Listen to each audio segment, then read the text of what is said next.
We're live. Okay, let's see. Well, hello there. I am Toothless Tiger. And y'all, it has been something. We've tried to make this thing work. We practiced all day yesterday, and we still had technical difficulty. God, I can't even get my damn words out. We still had technical difficulties, but we persevered, and we're going to continue to persevere. We're waiting for a couple of people to come in. Right now, we're at one person. Thank you for joining us. We have practiced and practiced, and we've tried our best to make this thing work. And we were having technical difficulties, but I believe that we should be able to bring you a beautiful show today. I want to re-present Miss Donnetria Eltionea, poet, mother, writer, author, and she's also a licensed nail technician. And when she was on before, we had real bad difficulties. And I did not believe that that did her justice for what I see in her. And so I wanted to give her another opportunity to present herself to the world because I truly believe that she is a woman that we need to hear from. She has a lot to offer. And I thank everybody that has joined us. So, with no further ado, and while I can hear her on the mic, I'm going to go ahead and introduce to you Miss Donnetria Eltionea, and I'm going to go off camera just to give her an opportunity to shine. Donnetria, take the floor.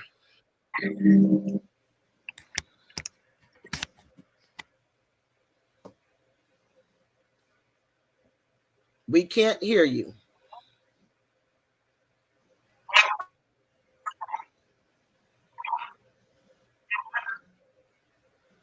Okay, Donnetria, we can't hear you.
Hi, everybody. I had to take me off of being unseen.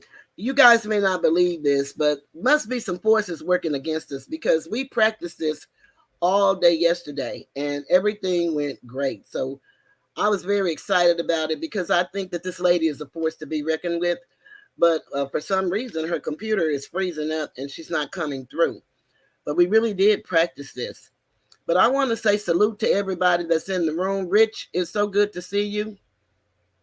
Jewel, Jamil, seriously, Mr. Skinny. I want to say thank you guys for coming to at least give us some attention. But I really think that she deserved it. But for whatever reason, her computer is not acting correctly. So she's trying her best to move to the spot that she was in last night, and hopefully it would come open. She has a great presentation, and if by chance it does not work, I will have to do the presentation for her because I want you guys to see her books, see her work, and she showed me pretty much how you can self publish, and she's going to share that with us. But if she can't, I'll share it. But I see her in the space. I'm going to see if perhaps, give me a moment, y'all, and I'm going to see if perhaps I can hear her now. So just give us a moment and hang in here with us.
Okay. Well, y'all, I know this is ridiculous because we worked on this yesterday all evening to ensure that this would not happen. And here we go again. And so what I'll do is just, I'll ring it. She's going to send me the presentation so that I can present her books because she has several, and she went by way of Amazon. So if anyone has an Amazon account, you can go and set up an account in Amazon. I needed her to be telling the story because she can tell you actually, how they charge. But I think you all, if you get to see the books, it'll make more sense to you, um, and it'll be more real. I don't know what's happening with her connection, but I can tell you this: in Dallas, Texas, in some areas of town, we don't get the best internet connections. I live approximately 3 miles from downtown Dallas, and that's where the courthouses are, the police station, a lot of big corporate headquarters. And I know that they get the internet, but where I live, approximately 3 miles away, we don't have the fast banded internet. We don't have it in our area, and I think they did that for a reason.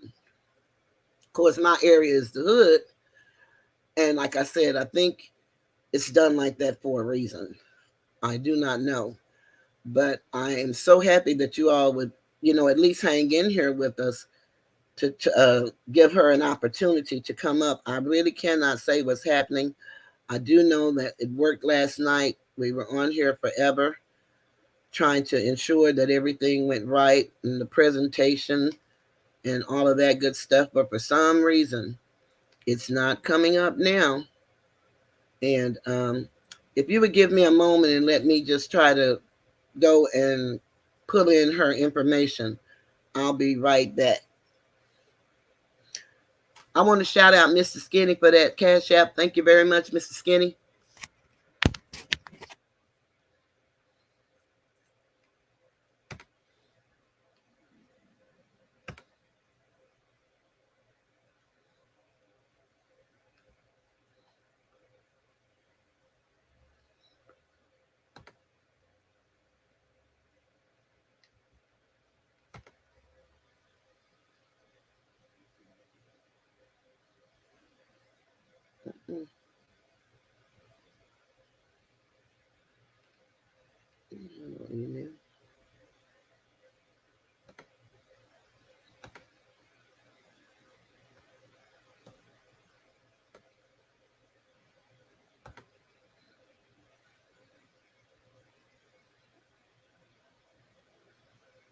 I don't see.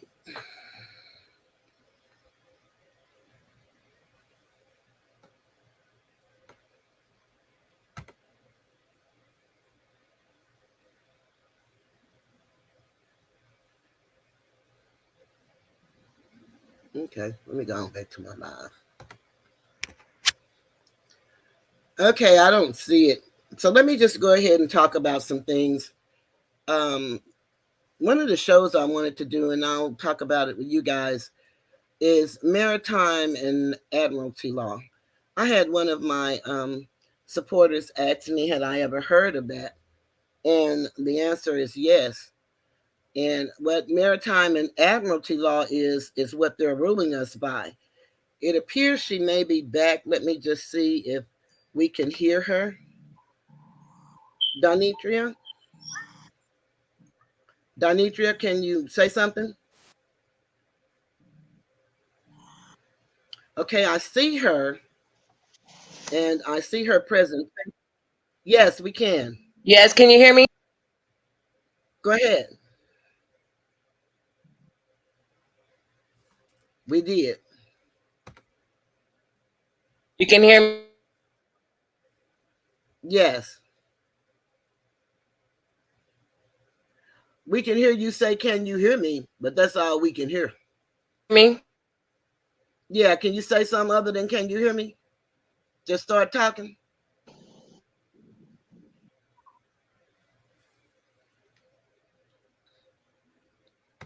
She's going to come in. Okay.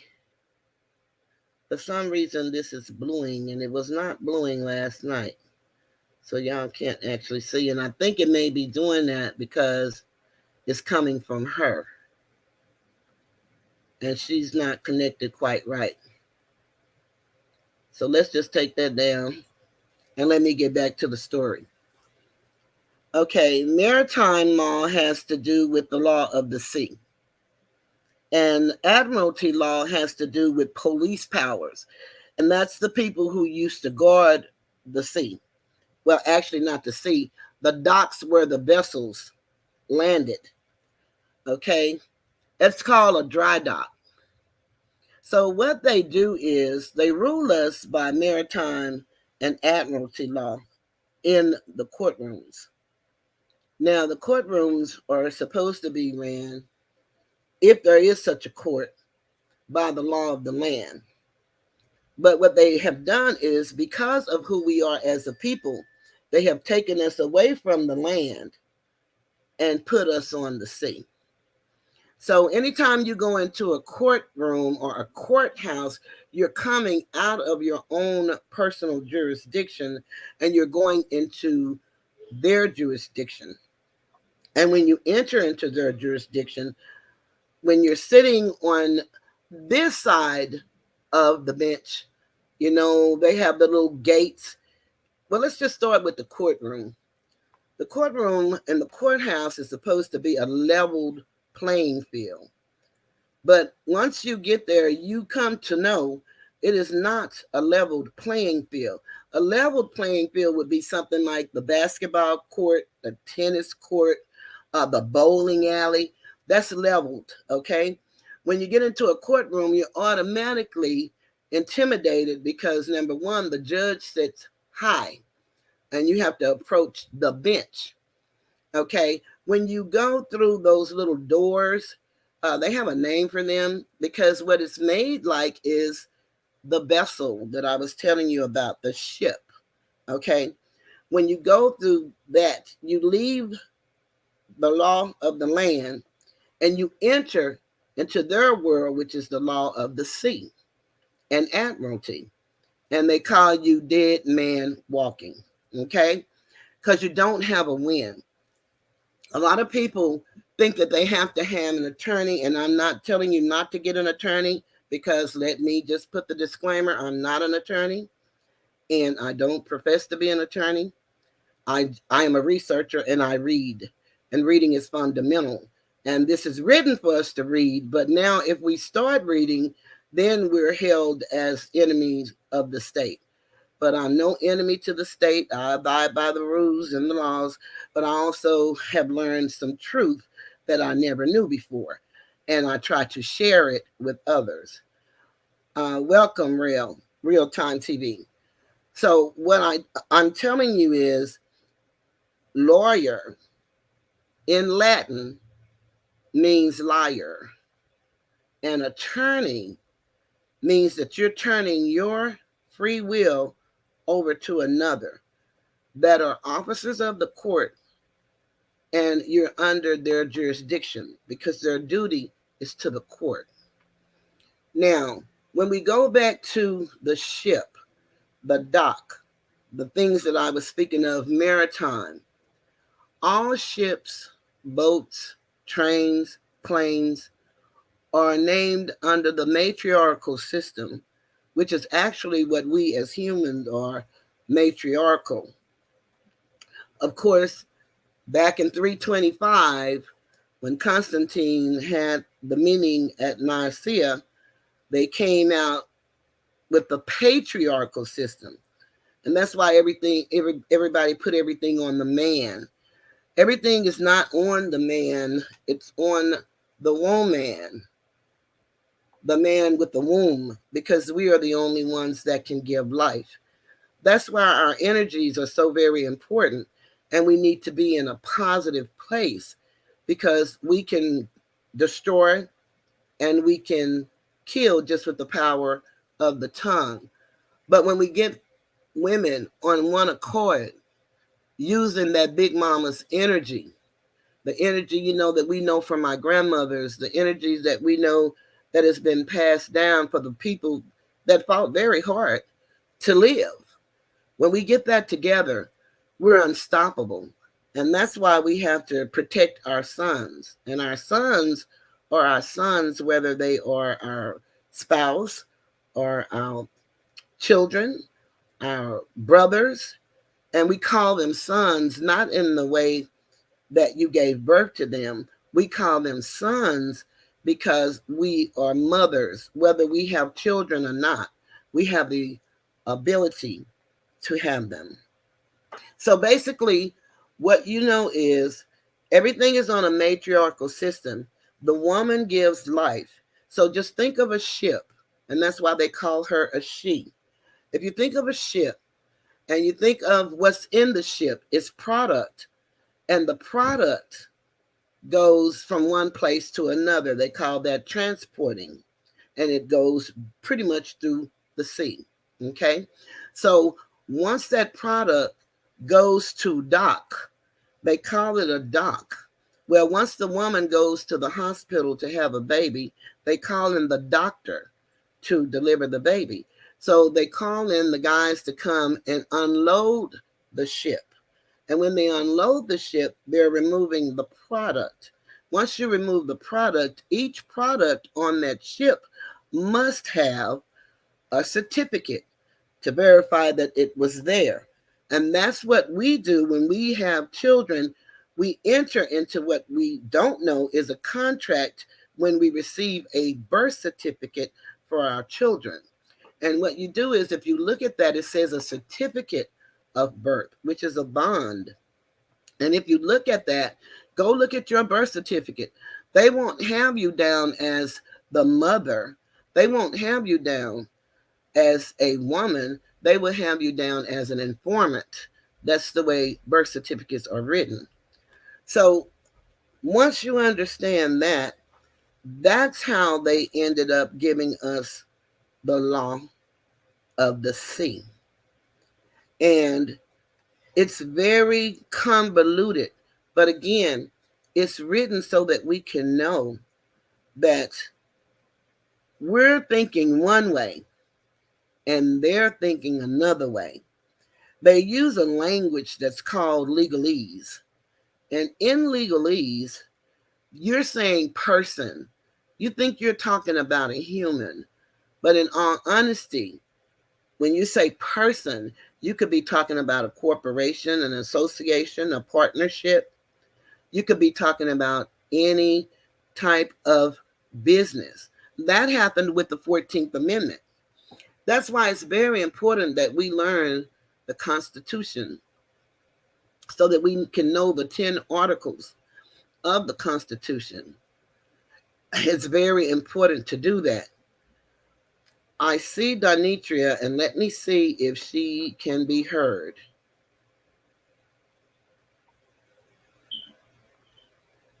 She's sitting there, but it looks like that she is not coming through.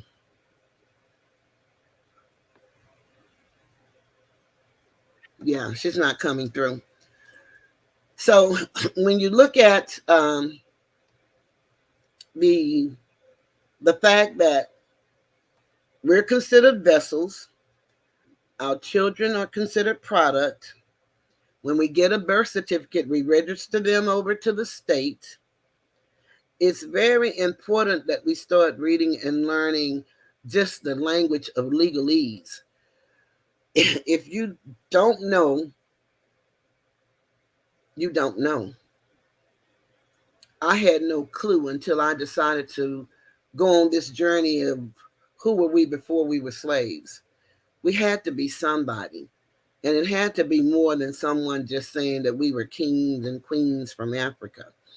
A lot of us don't even understand that the reason they didn't teach us politics, they didn't teach us civics, they did not teach us finance, they didn't teach us cosmology, is because if we had knowledge of those things, then we would see the game that's being played on us.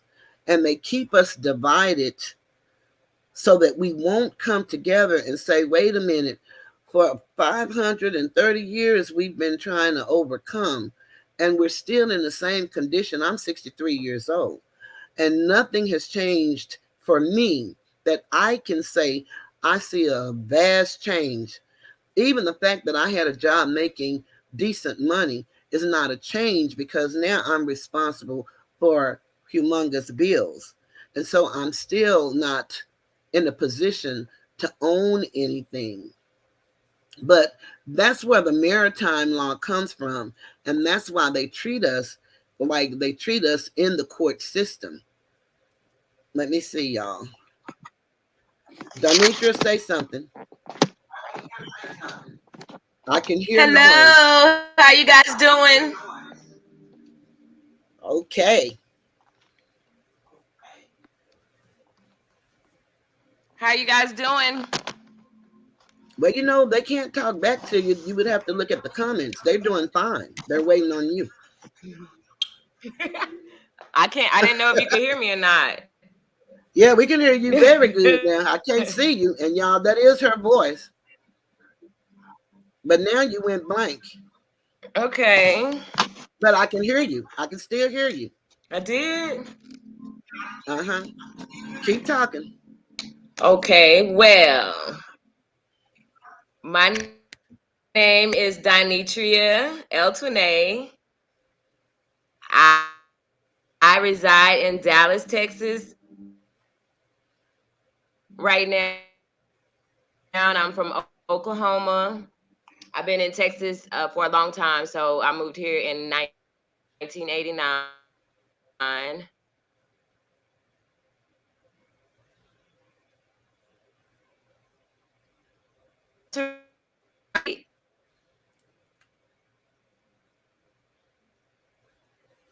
And I started publishing because I You're wanted to breaking up. You're share going in and out.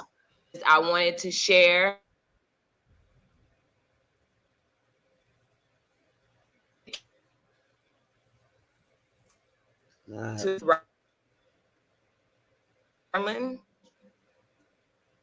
So it's a task that I have taken on to inspire and motivate people through writing and also encourage people to write as well. Numerous, I would say, types of books just because I want to reach everyone.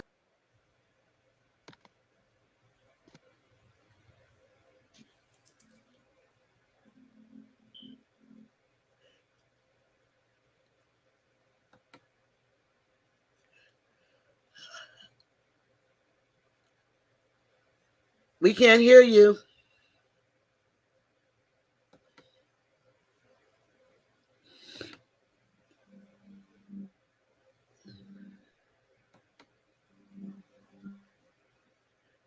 We can't hear you.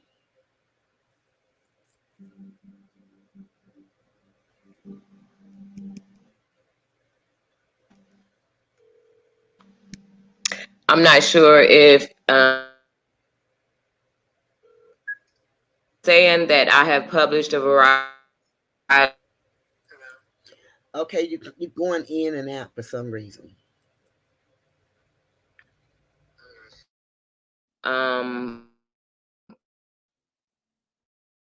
Poetry books,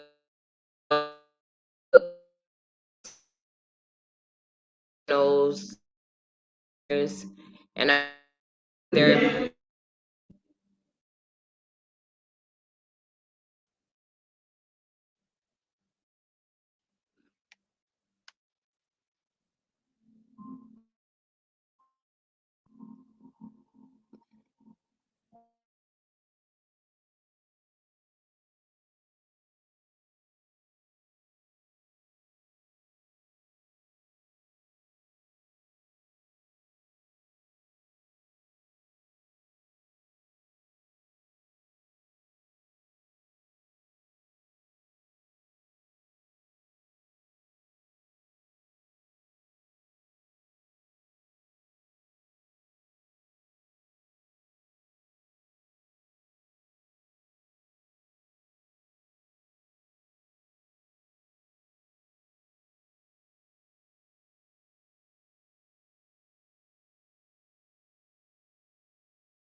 Okay, y'all. I appreciate y'all patience and her trying to get it together. Give me a moment, please.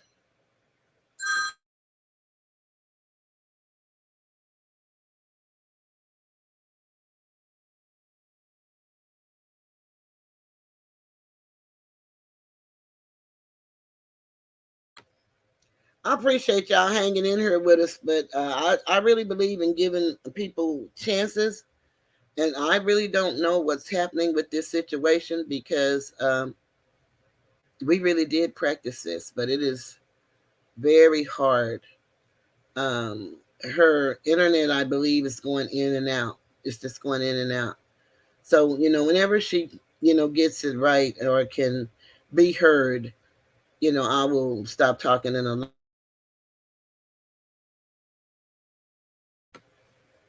I will allow her to be heard. But I don't know. This is kind of hard. I know y'all probably think this is about the craziest shit y'all ever heard, but I'm just going to go back to what I was talking about until we can, you know, hear from her. I saw a young man on Lady I Look at Dr. G, and I think everybody should go and see this young man.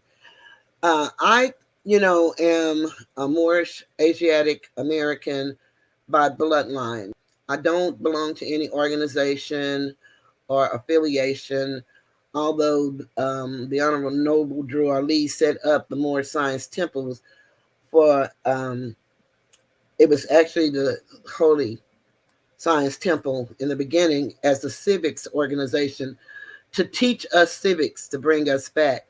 So when I say I'm a Moorish American by bloodline, that means I am also the people that they call Indian, because we're all one and the same. What happened? They gave us what they call nom de gears, which is names, tags, legal tags for legal statuses to take us out of the human family.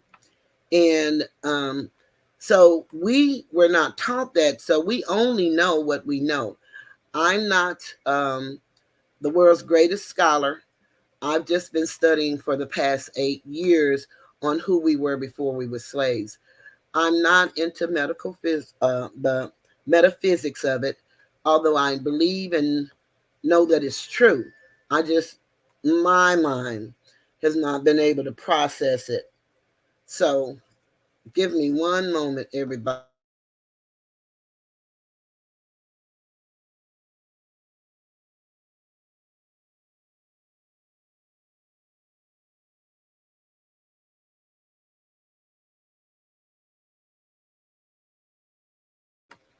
Thank you. So my mind can't process it, but it does not mean that it is not true because I can't process it. The metaphysical part of us is the second body that we have that projects the energy that we get with people, or, when you have a bad feeling or a good feeling, the frequencies in sound and the sound waves. So I can't go off into all of that like I'm this great scholar. I can only share with you what I've learned, and that's what I try to do.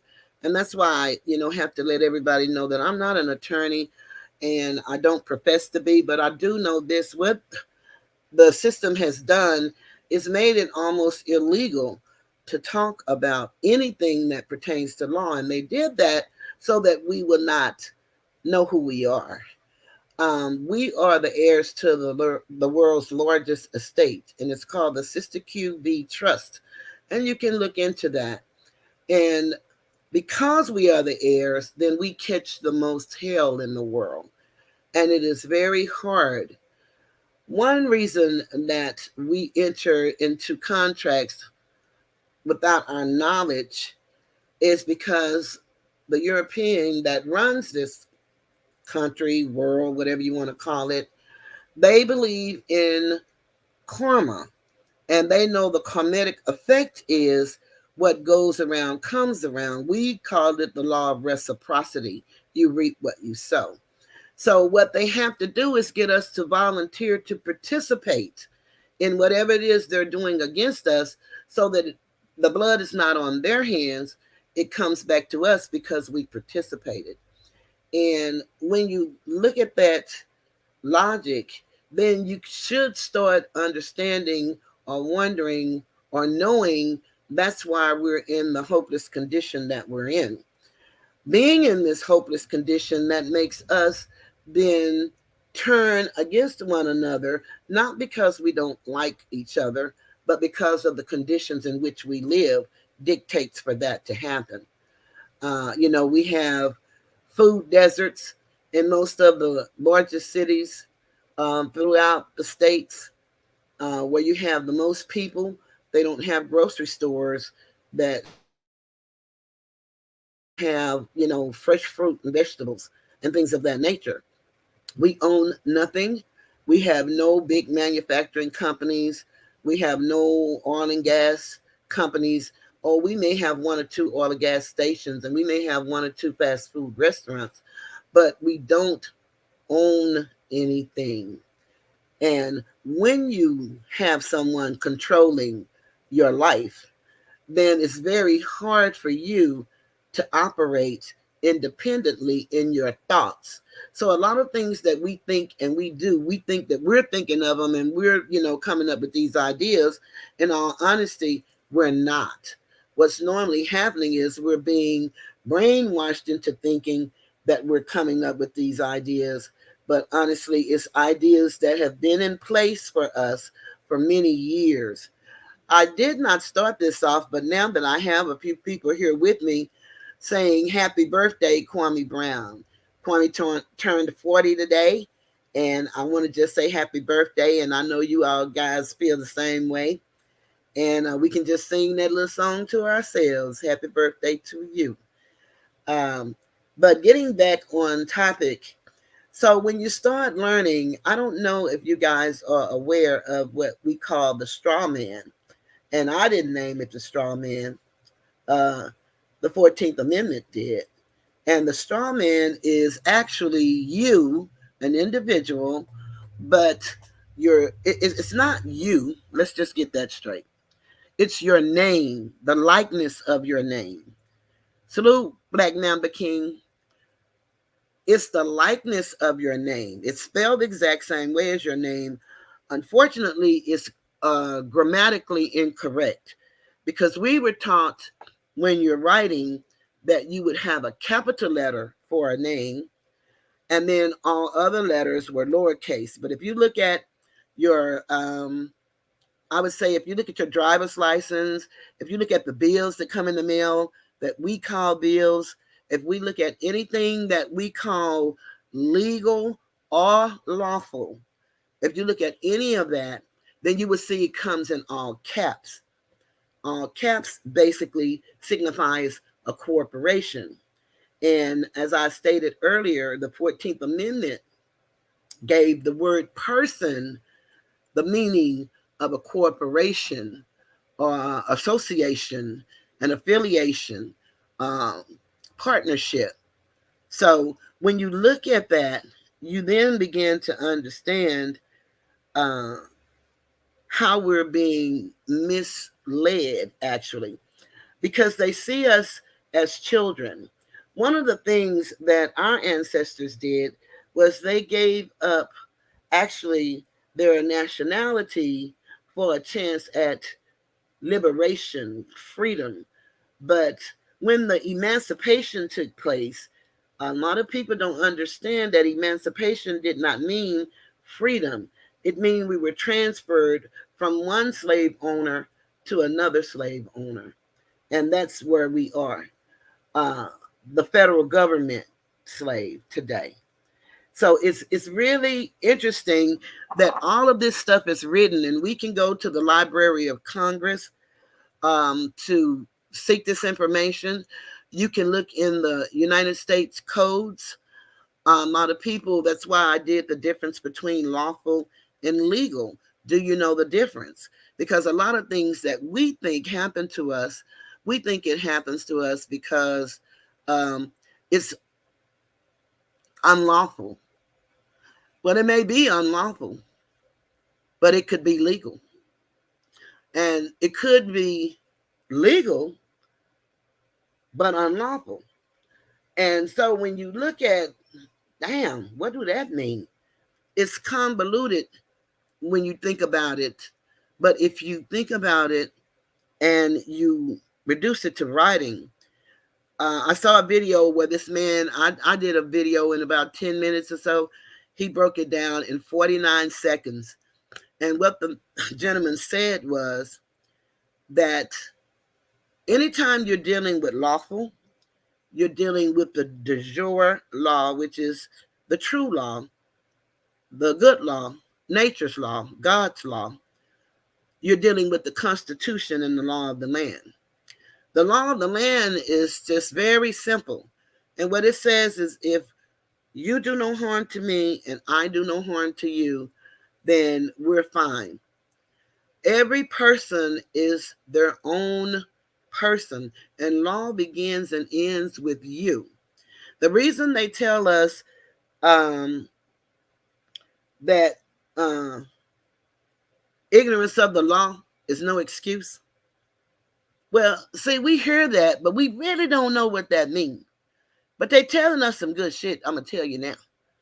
Because the reason it's no excuse is because we brought the law through civilization.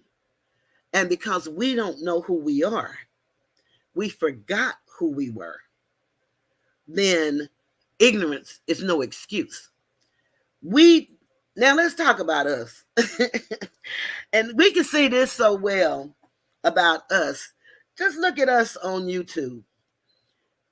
We have an enemy that is so great. We do not have time to be fighting amongst ourselves. When I came to the internet, I just wanted to tell my damn story. I just really thought I had something to say. But I've been here for at least 7 or 8 months, and I have yet to make it to 1,000 subscribers. Had it not been for Kwame, Mr. Skinny, it's been real and real one, I wouldn't have the 800 that I have today. So I'm truly grateful because nobody wants to hear what I'm saying today. They want to hear some shit about who did what, who said what, who sucking this, who fucking that. And boy, I look at people that I know that just before that they entered on Kwame's stage, these people didn't have many subscribers like myself.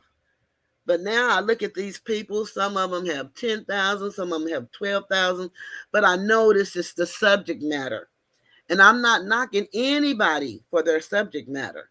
I don't have a problem with that because trust me, y'all, this is some shit I do for free. I do this all the time. I research, I read, and I share this all the time. We talk about how bad the men are and then how bad the women are.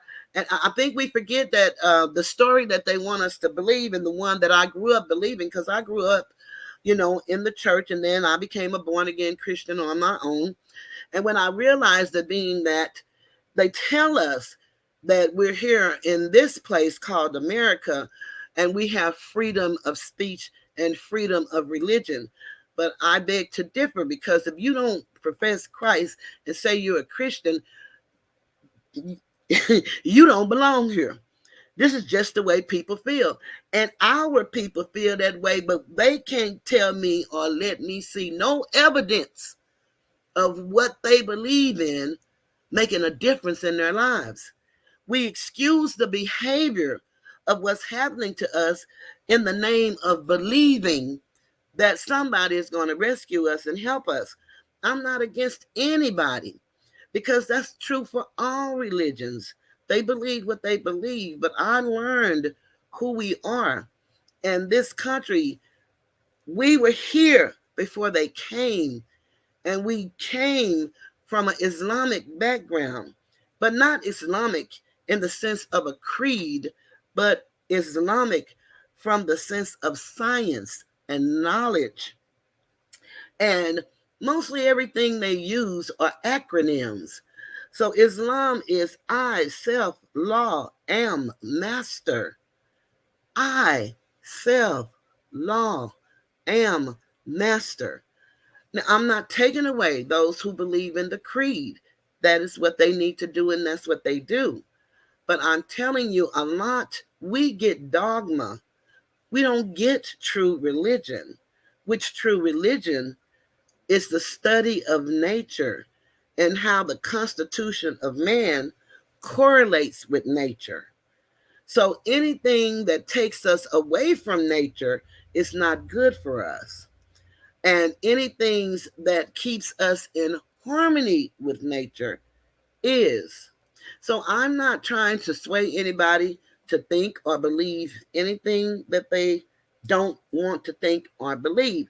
I just challenge you to, if you have issue with anything that I might share, research it. And you can prove me wrong. But you don't have to prove me anything. I say grab the knowledge, because knowledge is power. And it is written, my people are destroyed for the lack of knowledge. This is wordplay that we live in every day. It's gameplay every day. We need each other. We need our sons, our husbands, our fathers. We need y'all. And y'all need us mothers, sisters, daughters. We need each other. I oftentimes say that the battle is not won on the battlefield. The battle is won in the war room, at the strategy table. And so if we start looking at things as they are, which is military tactics, that's what we have, military tactics. So if we start understanding, understanding, and overstanding that that's what is against us, then we can then know how to fight back, because we gotta fight back, people. We got to. For our baby's sake. We say we care about the future and we want our children to know. We should have libraries in our homes. Remember when we were growing up and we had all of those encyclopedias and we had the great big dictionaries and the humongous Bibles? And after a while, people tell you to get rid of them papers. You ain't doing nothing but causing roaches and stuff. Um, no, knowledge is power. Knowledge is everything. And when Kwame was talking about boys reading on a fourth grade level, well, we know that it's even worse than that, because from, kindergarten to the third grade is when you learn how to read. And if you don't have it by the fourth grade, you're kind of in trouble, because from the fourth grade to until you die, you read to learn. And so when you listen to me, you pretty much gonna hear the same old shit being regurgitated. And that's because repetition strengthens and confirms, and faith comes naturally. So you have to hear something over and over and over and over again for it to resonate and for you to put it to memory. So I sometimes feel disappointed, because I don't have 1,000 subscribers, or it seems nobody really want to hear shit I have to say. But I have to then look at what's going on with me at that point when I'm feeling like that, because I know that this is why I came here, and I was born for this. And so if I have to walk alone, sometimes my son, he's afraid for his mother because of the things that I share.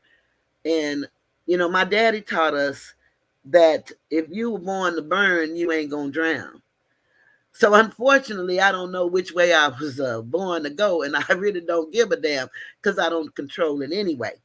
What I do is try to live the best life that I can in integrity, in honor, because I had a mother that worked for white people. And people tell me saying yes, sir, and no, sir, is really respect. I beg to differ with them. You see, I'm 63 and I grew up in the um, late 50s and all through the 60s, 70s, 80s, 90s, and where we are today. And I used to go to work with my mom because she was a maid in the Europeans' home. And they had children that were younger than me. And I was a little bitty girl. And they had children that were younger than me. And those children, my mom was saying yes, sir, and no, sir, too. So ain't no way in the hell you going to make me believe yes, sir, and no, sir is respect. Now, I say yes, sir, and no, sir to older individuals because that's what they're accustomed to. And out of respect for them, then I will say that to them if they're respectful or respectable. Because, I tell old people, hell, I cuss out old people if you disrespect with old people. I don't give a damn who you are. Let's come with respect. Let's respect while we're together, and let's leave with respect. Because you have numbers does not give you the right to mistreat or take advantage of individuals. But I learned that, you know, really now, what we must do is teach our children. See, you know, some people say, "Oh, he's such a nice kid. He says yes, ma'am, and no, ma'am." But I know some people that say yes, ma'am, and no, ma'am, but they put a gun up to your damn head and say, "Ma'am, this is a robbery. Don't make it a murder." So just because they say yes, ma'am, and no, ma'am, we need some substance behind the ma'am, you know, and the sir. We need some substance. When they put you in the nation of the penitentiary, we don't even understand. I was looking up some words in the dictionary, and they call the prison a nation. We don't understand this game that's being played against us. And there is a sister who wrote The Matrix. And this sister who wrote The Matrix, she's been giving interviews on YouTube. Her name is Sophia Stewart. I wish y'all would check her out because she was on this interview and these people were asking her, "Let me just ask you a question. You know, this scene in the movie that did so and so and so and so, were you thinking about that when you wrote the book?" And she sounds like myself because my son heard her and said, "Let me let you hear yourself." And he sent me the video. But she told the guy, you know, really, she gets so damn tired of people asking her these questions. They stole her transcript, okay? And when they stole her transcript, they waited some years because The Matrix was actually about an Asiatic male, okay, named Muhammad Ali as a hero because she was in love with him and they were engaged to be married. They were together from 81 to 83. So that's who the Matrix character is all about, okay? And they stole her transcript when she was trying to shop it around, but they waited until the 90s before they put it out. And the Terminator, she wrote that too. The Terminator was like, you know, you have the Terminator 1, Terminator 2, the Matrix, and then this latest Matrix that came out. Well, or was it the Terminator? I think it was the Matrix, the latest one that came out. The reason why probably it didn't go so well is because, you know, she got her rights back. They had to give her $3 billion on them stealing and growing the thing like that. But what she was letting the people know is, I told you I wrote the book, and you telling me about a damn movie that somebody did. So salute. So that's an insult, and people don't get that. But that's really an insult because what she was letting them know, what she was letting them know. Thank you, Jamil. Thank you very much. And you can drop a like and you can drop a cash app if you choose to. And I got that from Mr. Skinny because he does that very well. So I said if I ever go live, I'm gonna do the same thing. I'm not just begging. But what she was telling them is every great book that you've ever heard of, okay? Or let's say this, every great movie that you've ever heard of came from a great book.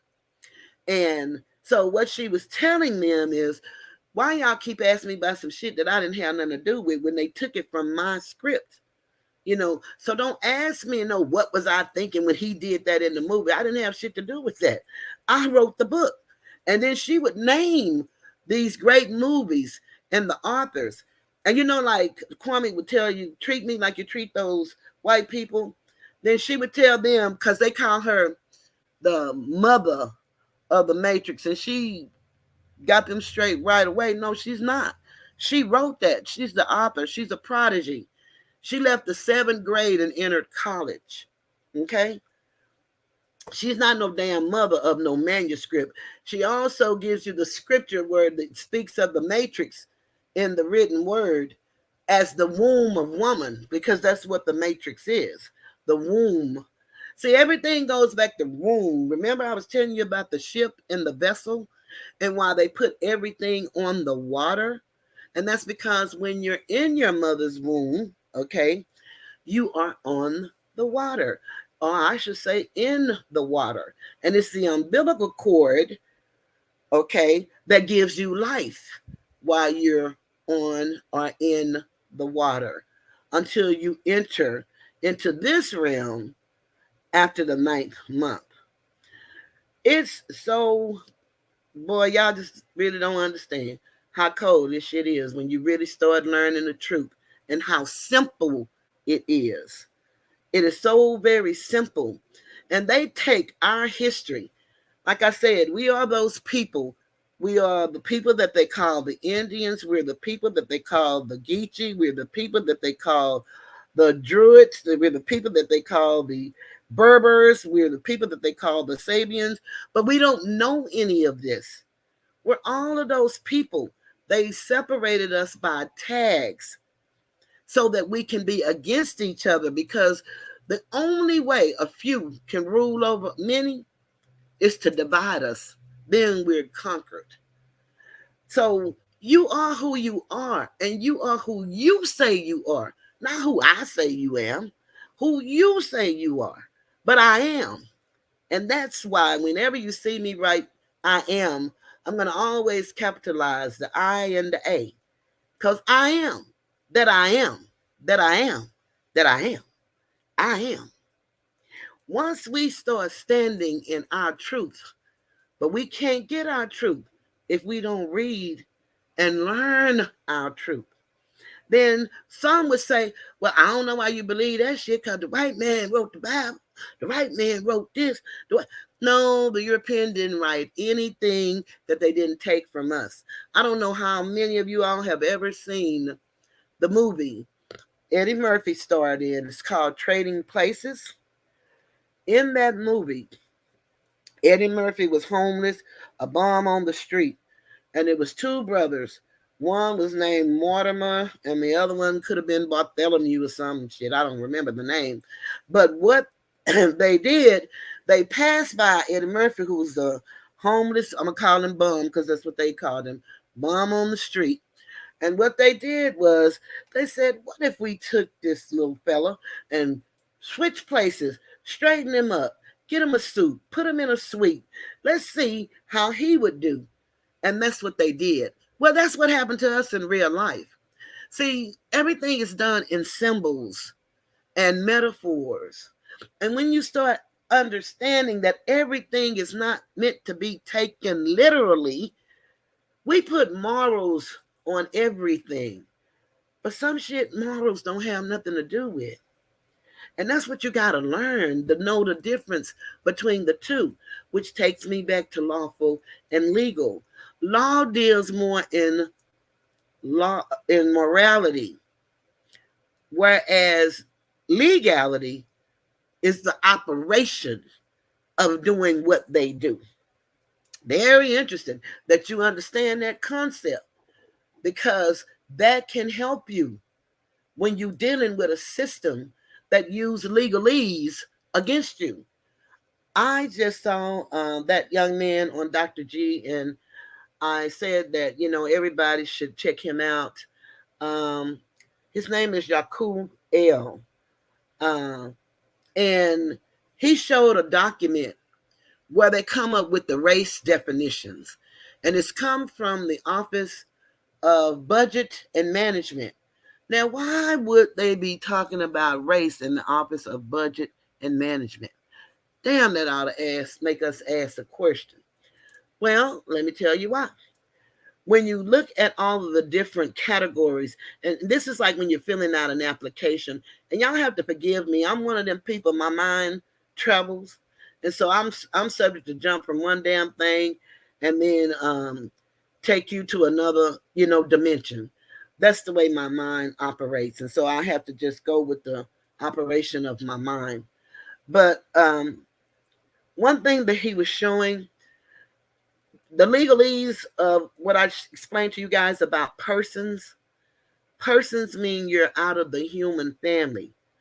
And a person only really exists in writing. It does not exist as a natural sentient being. Okay? So you should not answer to anything other than a man or a woman. Even when you see that they use the word individual, individual doesn't mean what you think it means. Individual does not mean what you think. See, those are code words. So it was people that looked like us that sold us out. Now, I'm not saying they went to the counter and said, "Here, I'm going to give me 5 niggas and I'm going to sell them to you." No, I'm not saying they sold us out like that. But we see it every day with what's going on with the big mega churches. These people collect millions every week, but the neighborhood around them is deteriorating and gone. And you ask yourself, how can they come to this neighborhood every damn day? Some of them so cold blooded now. Shit, they have helicopters to drop them down at the top of the church and they go in through the damn roof. Okay?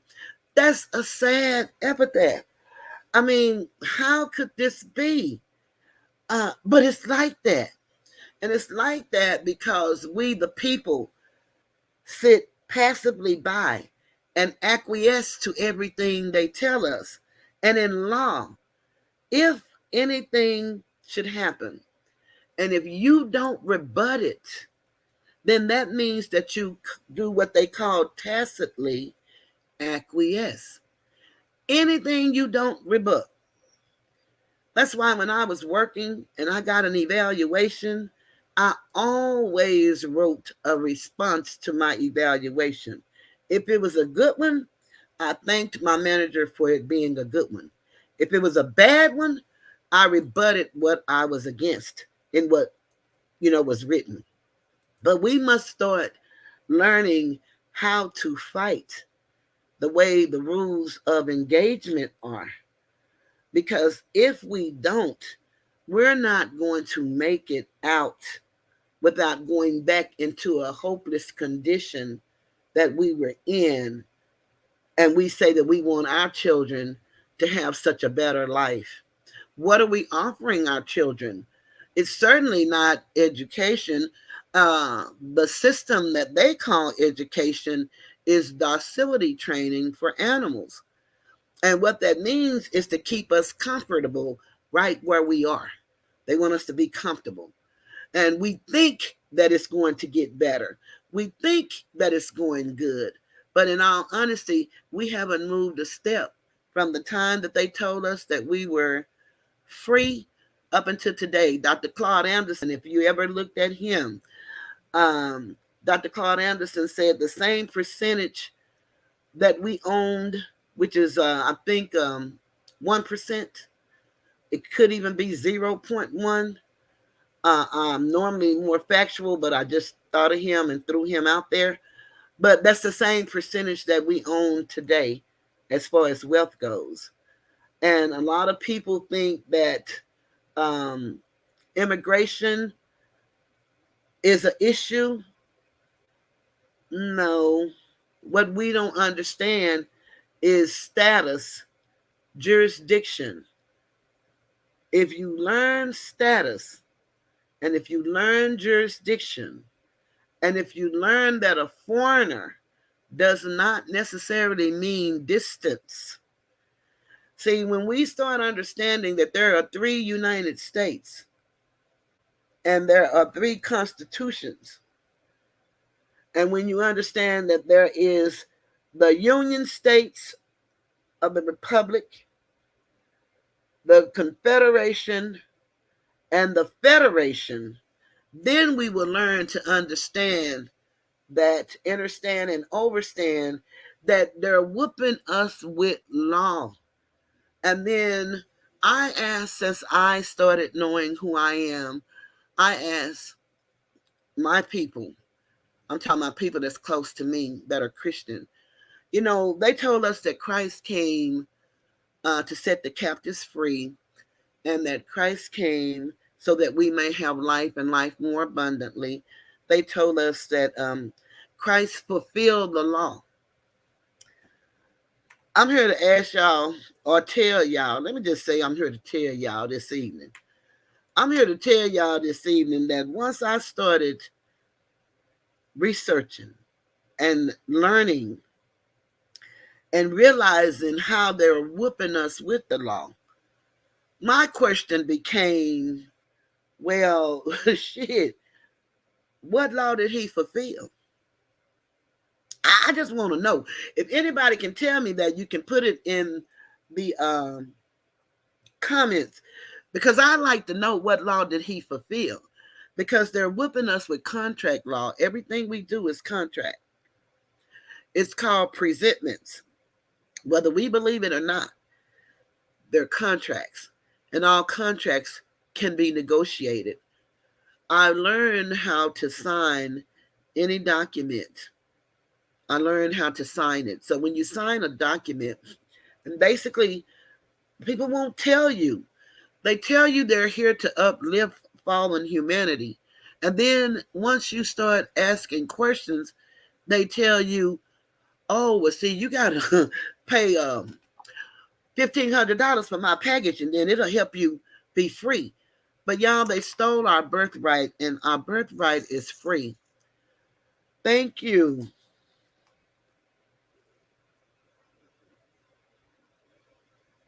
Thank you, beautiful, whoever that is. I can't even say their name, so I'm not going to even try to fuck it up. So I just want to say thank you for hitting my cash app. I wish I had that little slide Mr. Skinny have with Umar Jump. Hit the cash app. Hit the I don't have it, but I can sing it. But thank you very much. I appreciate it. And that's supposed to be my humor. I can be humorous sometimes. I'm not always serious. I do my best to try to do a little bit of both. But sometimes I fuck it up and people think I'm fussing and mean. So, I am who I am and I do the best that I can. Everything I do, I try to do it in love. I try to do it in peace, in truth, in freedom, and I always try to give justice because that's what Jesus stands for, justice. But of course, we gets none. No justice. And they say just us because we're not concerned with you all. So what I would just say to us is I was on the road, y'all, but see, I had that sometimes disease. So sometimes shit I lose my point in my train of thought. And I laugh at myself more than anybody ever could. It should be funny sometimes. Like I started in this seat. It's a beautiful seat. I love my chair. I was up at the top of the screen. I don't know if nobody noticed, but since I've been sitting here, I done been on a damn roller coaster ride because it goes down a little at a time. And I got this chair as a gift from a very, very, very, very dear person that I love very much. And she paid a lot of money for this chair. And she looked and researched to find me this perfect chair because she knew that I was a big girl. And she made sure that it would accommodate me. And so it's supposed to seat an individual of 400 pounds. And y'all, I ain't no damn 400 pounds, but I did gain some weight. And I think it's the weight gain that's got me going in a roller coaster on this chair because it is no other reason for this chair to keep sinking down on me as much as I pull it up. But I do the best I can. And I sit here and I'll be up and I'll be down. And she's trying to find me another one. And I love her dearly. And I know she don't want to hear it. But my number one fan, I said she was one of my number one fans. She is my number one fan. And that's, I ain't gonna tell you. She know who she is. Okay. I'm just a cousin of someone who bought me a chair. Yeah, that shit corny, ain't it? I know. But we all need to bring Kwame in our life because his communication skills are excellent. And if we could communicate a little better, I think that we could get each other to hear us because I need y'all to understand when you sign your name on any document, you should write above it, all rights reserved. And Look at any contract that you've ever signed and read the fine print, and you will see within that contract they have written all rights reserved. That means something because those are negotiable documents. And then if something should happen and you all have to fight about it, then what you would come to understand is that what you would understand is that you have the right. And when you sign that document, you give up every right, every right. And that's what we do. And then we argue and we get mad. We say we black and we proud. And then they treat us like we black and we get mad. And we say it's just because we black, but we're not black people. There is no landmass that we can tie black to. We don't have a Blackland, Blackadonia. We don't have that. Black is a legal status. And every time we say we black and proud, they say, yeah, we got them. Because they know we don't know any better. If you call yourself anything, you don't have to call yourself Moorish American if you don't feel comfortable calling yourself that. But you have to be who you are, and that's who I am. But as far as the civilization and the nation, the whole landmass used to be known as Asia. Asia Minor, Asia Major, Asia Soul. So we're Asiatic Americans because this is our land.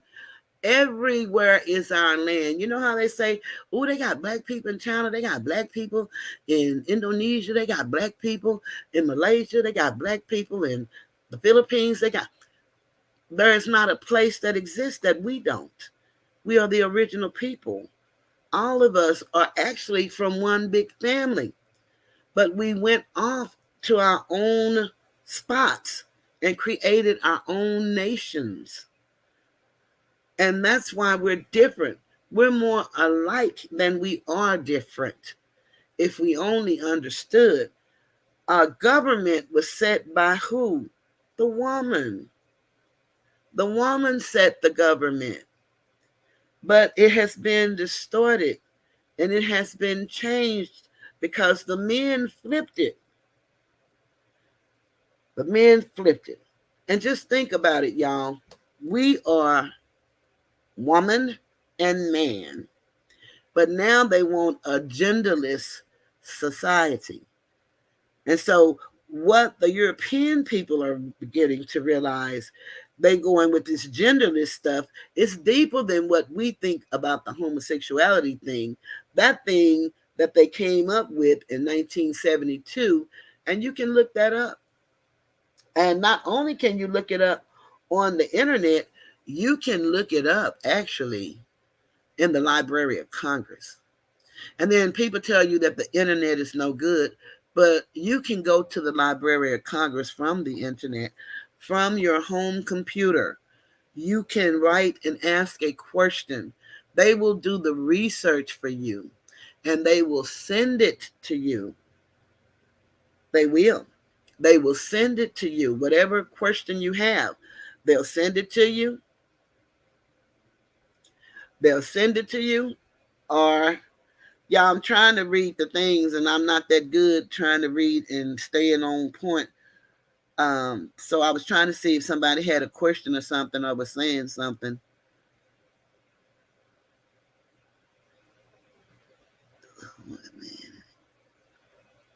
Seriously, that's beautiful. You say Kwame is changing lives. And I'm not going to say the rest of that, but you said that he's listening. And that's absolutely beautiful. I know that you have it written, but it sounds better keeping it written. And just let me say that. It may not sound good. You know, I may not say it with the love in which you're writing it because I know that's love. And that's a beautiful thing. And he has that effect on us all, you know, to just look at yourself a little bit different.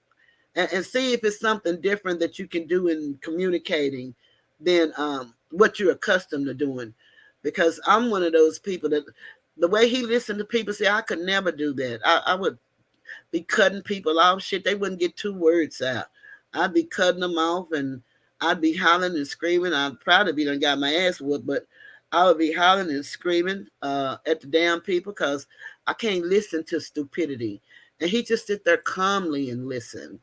You know, I was looking at that interview again last night with that guy who said that he was called Tough Love. And, you know, I don't want to get off into no defending myself mode. I'm not here for no beef, but I must say this.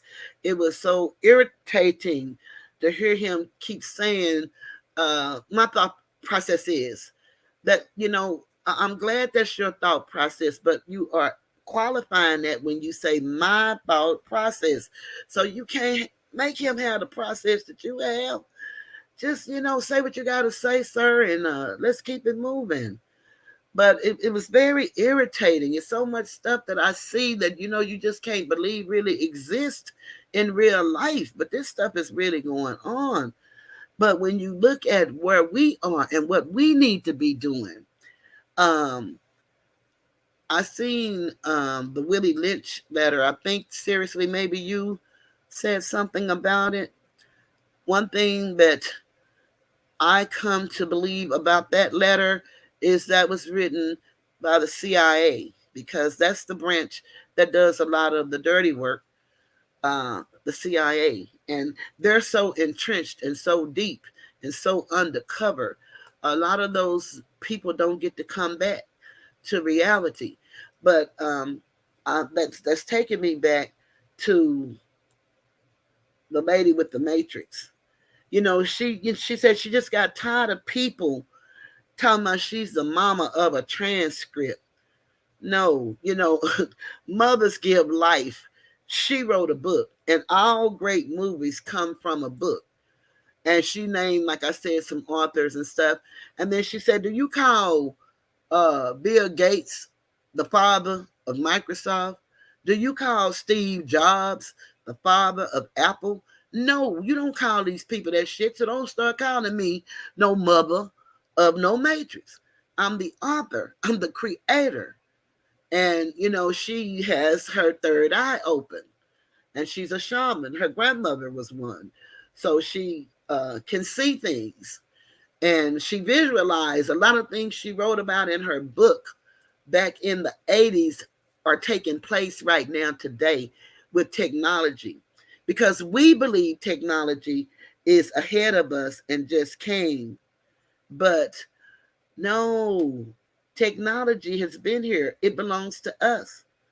There is nothing in life that does not belong to us. Okay?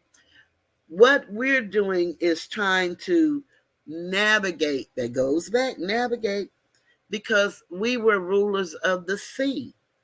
We're the people that taught Columbus how to get in the water. And now they say he discovered America and saw some copper colored people. Well, copper colored people. That take you back to the scripture in the Bible. It was been 2,000 years ago. Remember when they talked about what Jesus looked like? He was copper colored, with woolly hair. Hmm. You really have to start. You kind of almost have to get an empty slate. You have to get a clean slate with your mind and say, it's a minister. His name is Ray Hagen. And when he start out, what he does is he always say, you know, he put up a circle. And he said, this circle is, you know, what I know, my memory, my knowledge. He says, and what I'd like for you to do is to realize that there are things outside of this that I don't know. And when you do that, then you can open yourself up to expanding the circle and learning more, because this shit sounds crazy. It sounds like we making this shit up, but this is real and it's written. And then you know how they say, if you want to keep something from a nigger, just put it in a book. And if you put it in the book, they're not going to get it because they can't read. Well, some of us know how to read, but we won't read. But reading is fundamental, and we must read. In order to know anything about anything, you got to know the instructions on how to make whatever it is you're trying to do work. And there are some things you make up the instructions and you tell how it works. That's the way life is. And we got to get to reading. But then when I started reading, and then I realized we honestly don't know, linguistics like we should, because they don't teach us phrenology and morphology. They didn't teach us etymology. And I suggested that everybody go online and get the free etymology dictionary online.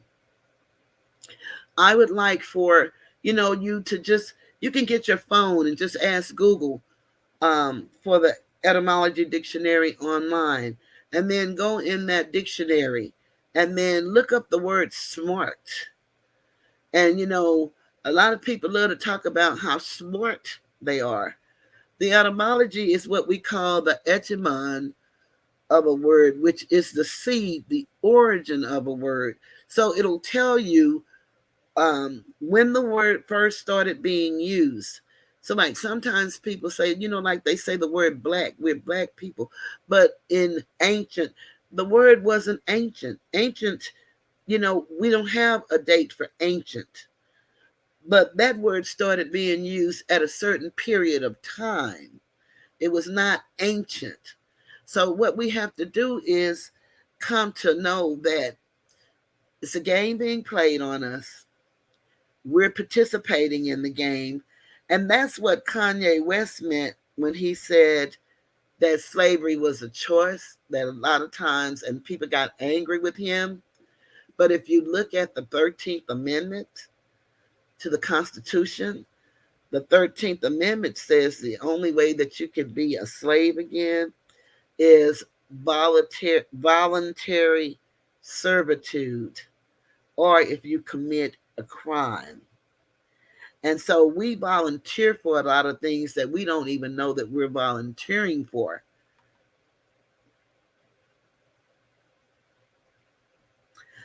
That's right.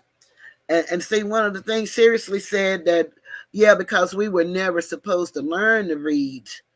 But the only thing about it is we the one who taught them how to read. What they did is took what we knew, separated us so that we can forget who we are. And yes, if you go with the story of Moses in the 40 years in the desert and how the generation died off, you can see how the generations can die off in 40 years. And then if I have a new crop of individuals, and if I teach them nothing but what I want them to know, then that's what they're going to grow up teaching their children. And one thing about the Board of Education, when you look at their mission statement, when they said that they're going to teach their children to perfectly do what they imperfectly did. And that's to keep us in a state of um, in slavery without calling it slavery. But slavery by any other name is still slavery. I want to see what real time said. And let me, y'all, give me a minute because I feel like I have to cough. If you don't mind, let me get some water. I guess I didn't have to tell you I had to cough, but give me a moment.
I guess what this is telling me is basically I'm going to have to do at least an hour because if I go longer, it seems like I start coughing.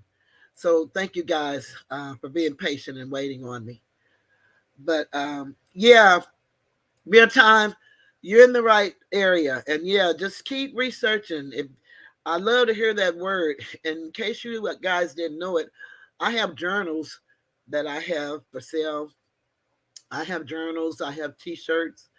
I have cups. I have a variety of things, and we're just trying to find out a way how I can get it so that I can, show people what I have to choose from. But I am a strong believer in writing. Writing is very important. Uh,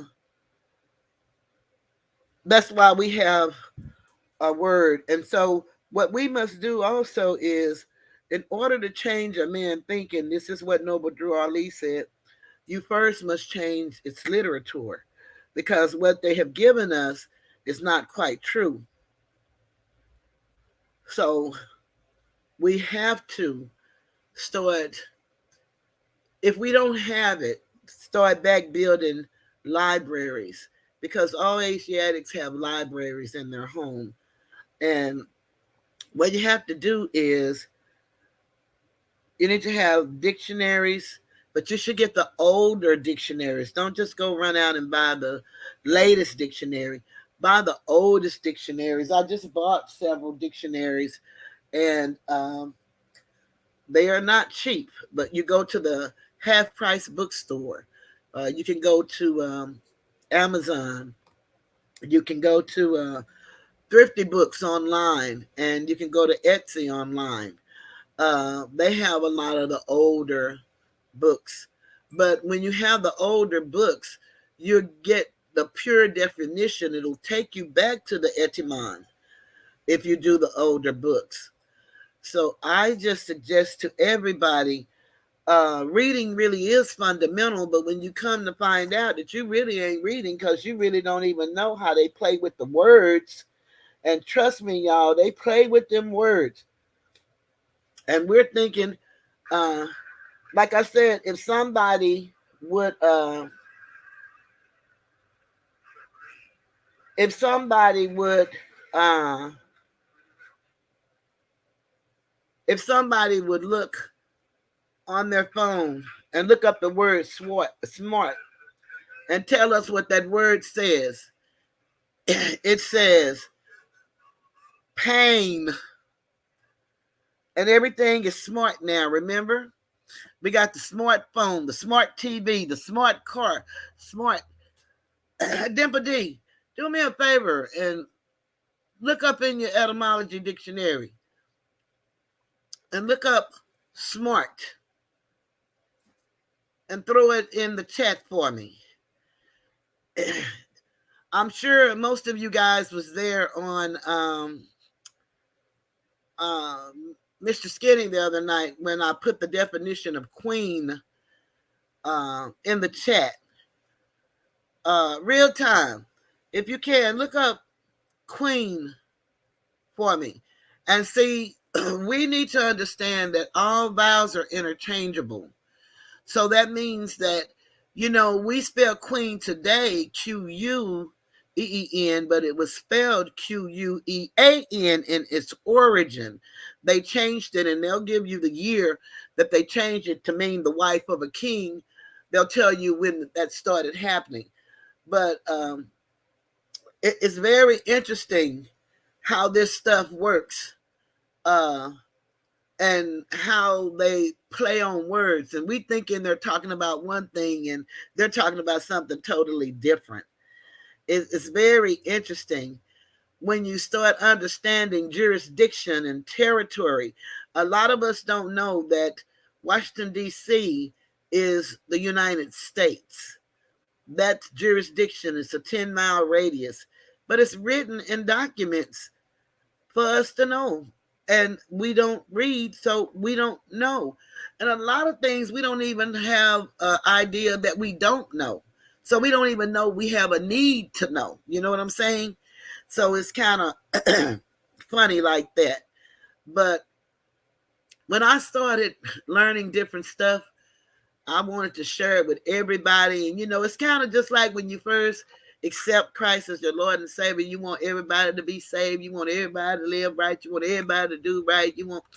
Well, it's kind of like that when you start finding out who you are as a people.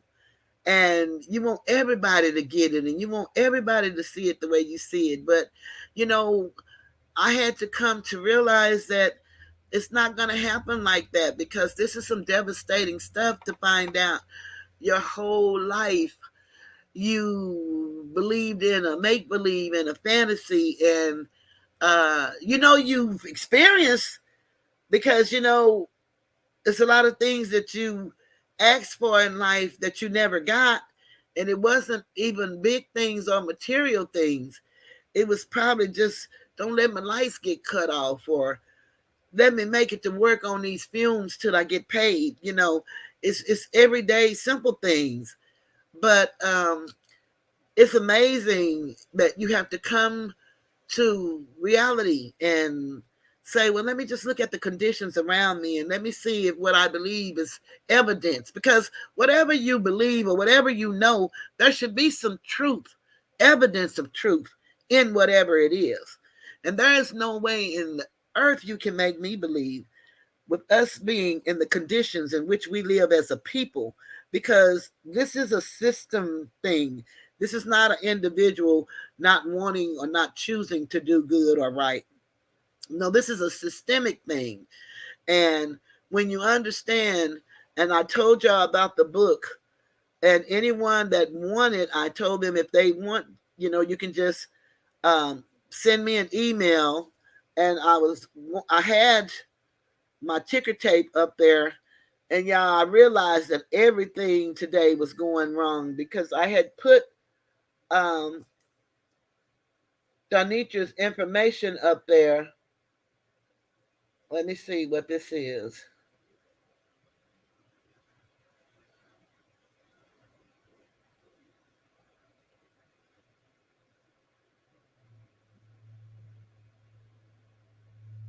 Okay. She's thinking maybe it's her internet. Yeah, she's thinking maybe it's her internet. um, Damn, I was saying something, but I don't know what I was saying. Oh, yes, I do. I had the wrong one up. That's what it was. I had the one up, and I had put her information on there, but when I started reading it, I saw that it was the one from when my niece was on here. And I just noticed that. So, that's Murphy's Law. Whatever could go wrong will go wrong. This one is the one that I did today on Who Must File. So, you set these things up, y'all, and I'm getting better. I'm getting a lot better, and I hope y'all are enjoying this. Y'all are, damn, I don't even know if I said enjoying. Yeah, I think this is probably getting to be that time of day, because I swear I think I'm just saying anything right now, and Lord knows, but I don't even know what I said. But y'all charge it to my head and not to my heart. I just hate that the things did not go well, because I wanted you guys to see her books and things like that. And you still can go out on Amazon and put her name in, and you'll see all of her different books that she has written. But yeah, this is Nikki again. That's not her. I thought I had her information. I typed it up, but I don't see it. But anywho, let me get back to what we were talking about.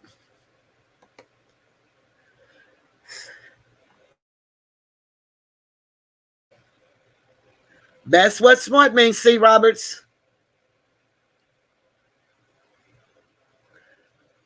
That's what smart means, Dimple D.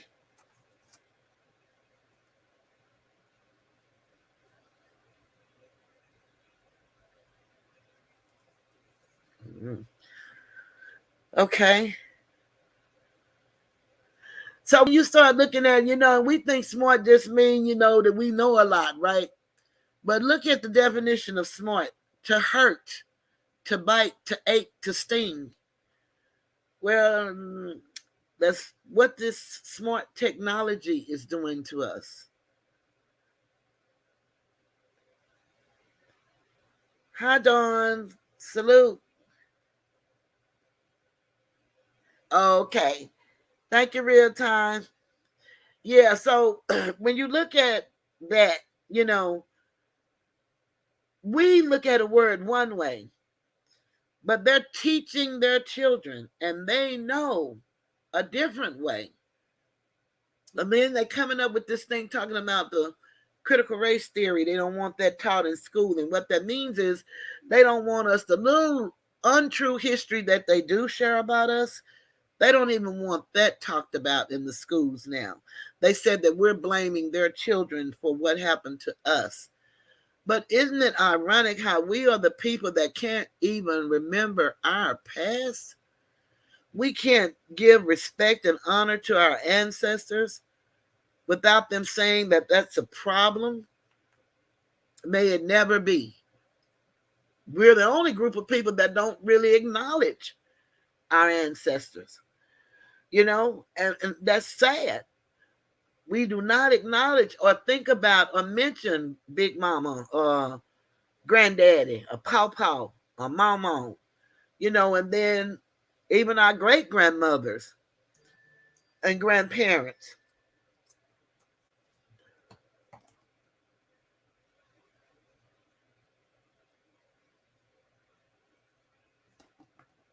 So it's really something. I don't know. We have to just start living in our truth, y'all. All of us used to run around and say, we got Cherokee in our family. Oh yeah, we got Choctaw in our family. We got No, we are all the same people. We are those people.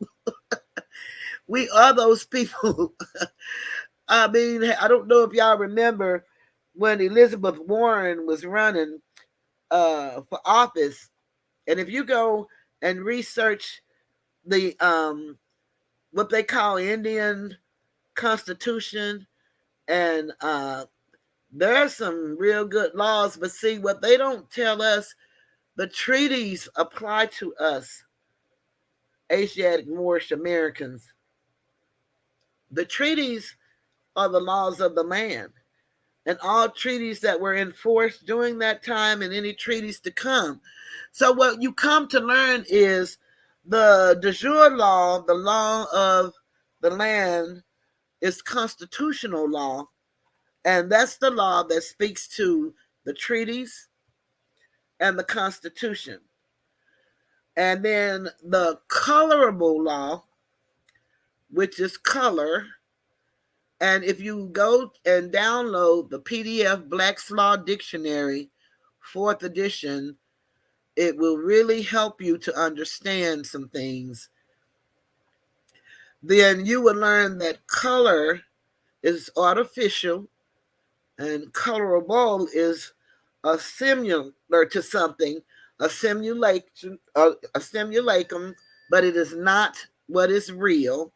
And then you put it with the law of the statutes, the ordinances, the articles that we're governed by, then you'll understand that we get color of law and we don't get de jure law. Now, I don't know if y'all understood me because it sounded like I was really messing up some words, but I hope you understood what I was telling you. But you can look up these words. It's always good to have a law dictionary, and you can get the Black's Law anywhere from the fourth to the eighth edition. Bouvier's Law Dictionary. And remember, the older the books, the better. I'm going to ask y'all for one more moment, and I'm going to cough again. One moment. Damn, I'm going to have to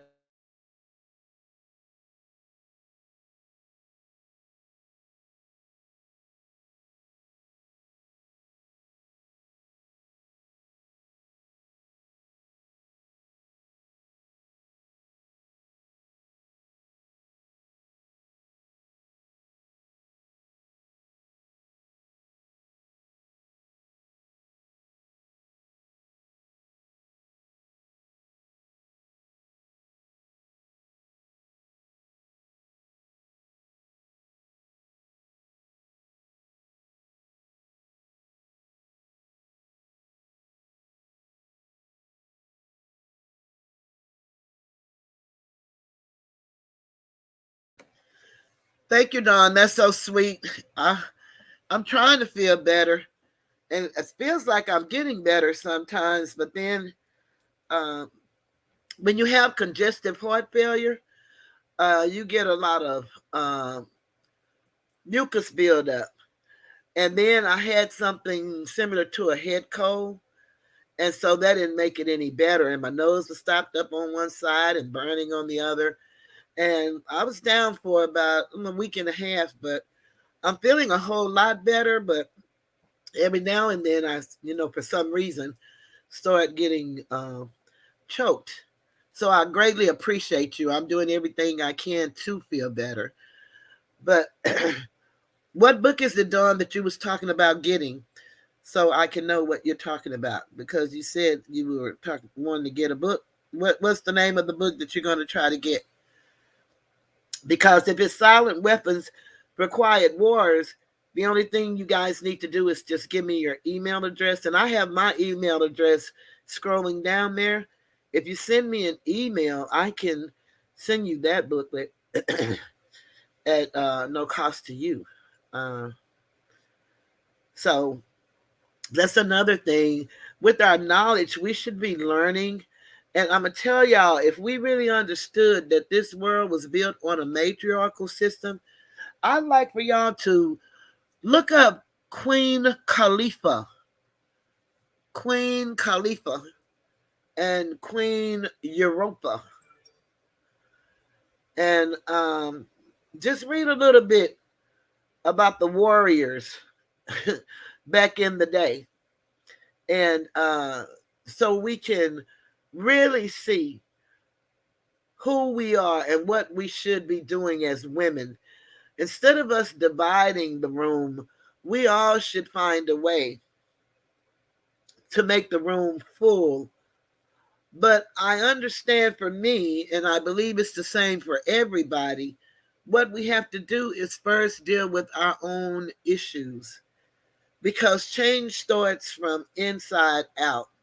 And I know that I am an opinionated person. So a lot of things I say is opinion. Some of the things I say is really truth, but it may not be your truth. So I understand all of that. But I understand that behavior is behavior. And when you start looking at the way a person acts, you can't even say some of the things we used to say, because the psychology that we got came from a man named Sigmund Freud. And then there is this doctor who came up with this theory that, we are different people because of the shapes of our heads. So I have that information in one of my prior videos in the description. But I'm telling you, when you start learning that law begins and ends with you, and as long as you live by the five principles of love, peace, truth, freedom, and justice, you're not going to do harm to anyone. But by the same token, if you're harmed, then you have the right to defend against, anybody or anything. You have that right.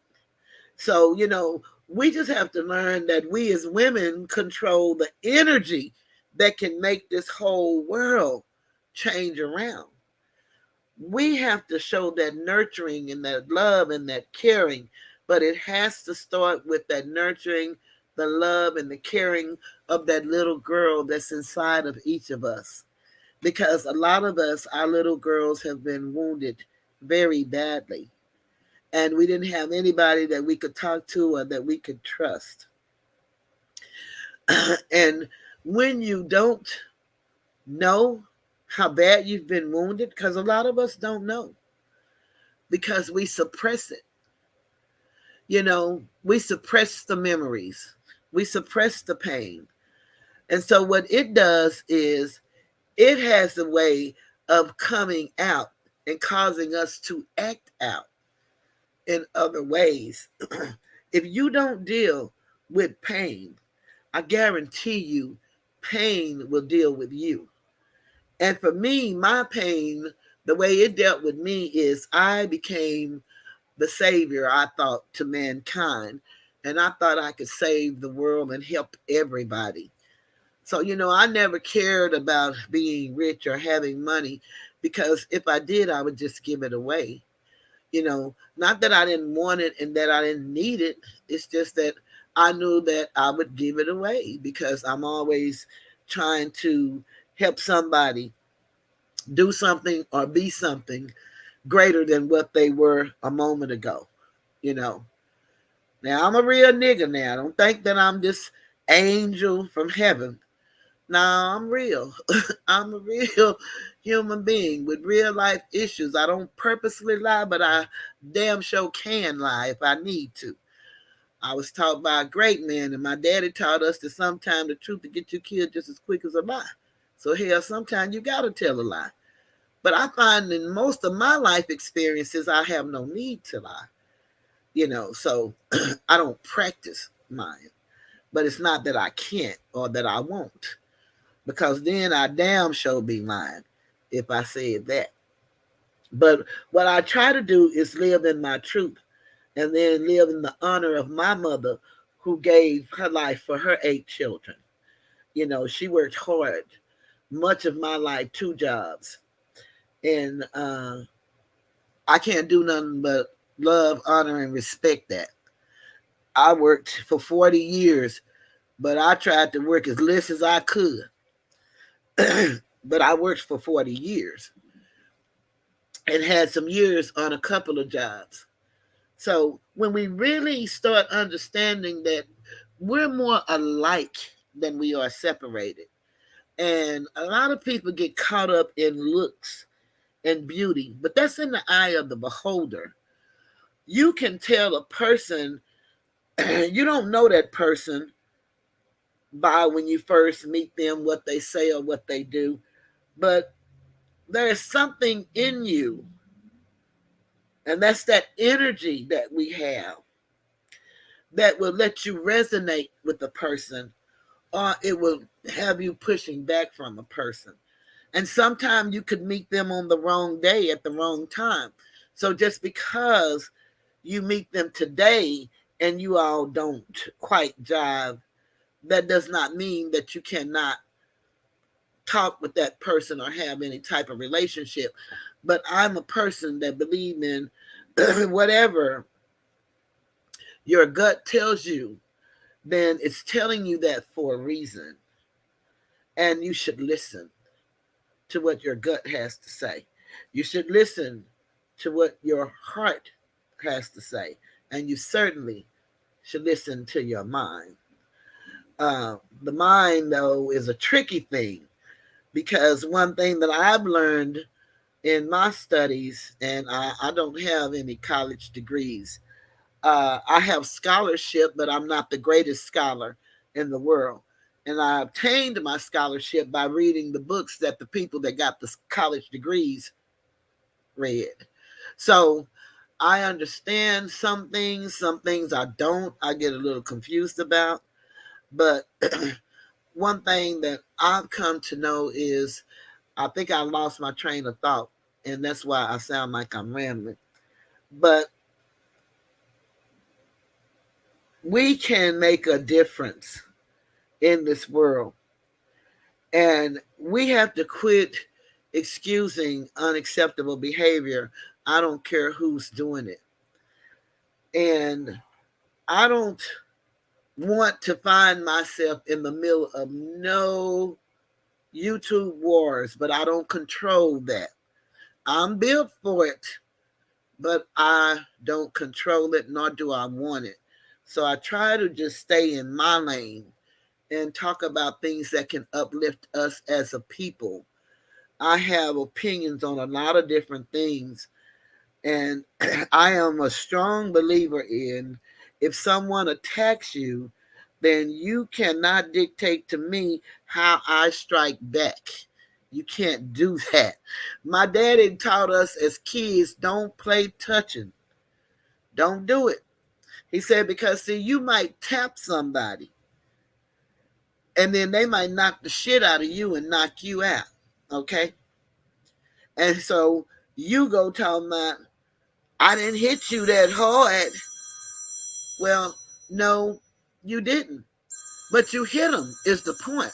So it don't matter how hard. And you can't tell me how to fight. Hey, AJ, you can't tell me how to fight. So it's best for individuals if they would, if they would, keep their hands to themselves. Okay, I'm going to give you a story. I had two friends and we went out. And I'm not a club person, but sometimes I would go out with my friends because they wanted me to. So we went to this club. And I don't like old men, not to date. I respect old men, but I had a daddy, so I've never been looking for a daddy in a man. And we went to the club, and there was old men at this club. So we were sitting there, and at the time, I wasn't drinking. Uh, we were there, and these guys, they were buying drinks and sending them over to the table. So I was drinking Sprites. So this sister, she said, "Well, I'm gonna pick that man, and you're gonna pick that man." And she was talking to the other lady that was with us, and then you get that man. And I'm saying to myself, "Shit, I ain't getting down one of these damn men. I'm not interested in that man." So the man that she said she was going to pick for herself, he chose me. Well, I wasn't interested in the old man, but he kept buying drinks, and I told him it was close to Mother's Day. I said, "You keep buying these drinks, and Mother's Day is coming up, and shit, I don't even have a gift, and my son is too young to buy me one." So he said, "Really?" I said, "Yeah." And so he said, "Okay." So then what he did was he went in his pocket and he pulled something out and he folded it up and he put it in my hand. Well, I didn't even look at it because, we were right there in front of him. So I just put it in my purse, and we sit there and he still bought me the, Sprites that I was drinking. So, well, the time was up for us to leave. And, oh, no, I got to tell you this before we get to that because I was telling you about no touching. And maybe this is why the man chose me. I don't know, because this happened before he chose to talk to me. The man that was sitting closest to us kept touching me when he talked. So I told him, "Don't touch me no goddamn more." I don't want him touching me. So he said, "Oh, you don't have to be rude." I told him, "Well, I'm not trying to be rude, but I asked you not to touch me and you keep touching me." And so he said, "Oh, ladies, if I touch you like that, would you have a problem?" Someone said no. And then he asked the other one, "If I touch you like that, would you have a problem?" And she said no. I said, "But you ain't touching now one of them motherfuckers. You touching me, so touch them. They want to be touched. But I don't want you touching me." And I told him what my daddy taught me. If you keep your hands to yourself, I keep my hands to myself, and we're not going to have no touching problem. But, sir, don't touch me no more. And maybe that's why the guy that chose me decided to choose me. Now, we leaving the club. We get in the car. We driving down the street. So I'm looking in my purse to see what the gentleman gave me. And he handed me a $100 bill, and I had no idea that that's what he gave me. Now, again, I don't know if it was for the no touching or if it was for the no drinking or if it was for because I said Mother's Day is coming up and my son is too young to get me a gift. But the moral of the story is you need to be yourself wherever you go. And I don't want you touching me, sir. Do not touch me. I don't know you. It's a privilege to touch me. I don't give a damn how big I get. I'm just like, and they don't have these kind of commercials anymore. But there used to be a hair wash that was dye for hair, and it was L'Oreal. And the commercial was a preference. I have a preference. I don't give a damn about what you think I look like or what you think I should look like, but you do not have the right to touch me if I don't give you the permission. If I don't invite you to touch me, keep your goddamn hands off of me. And I'm going to keep mine to myself. So we have to get back. Let me see. Don says sometimes people think about touching makes people feel more comfortable. I never understood that myself. Yeah, and you know what? Some people do that, and what they don't understand, but sometimes touching make people have memories that they don't know that are embedded in them, and that will make them go berserk. Some people you can't even touch unless again they give you permission to touch them.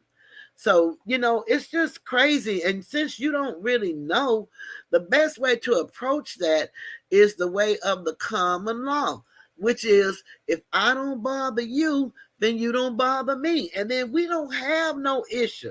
It could not be an issue between you and I if we both have boundaries and respect for one another.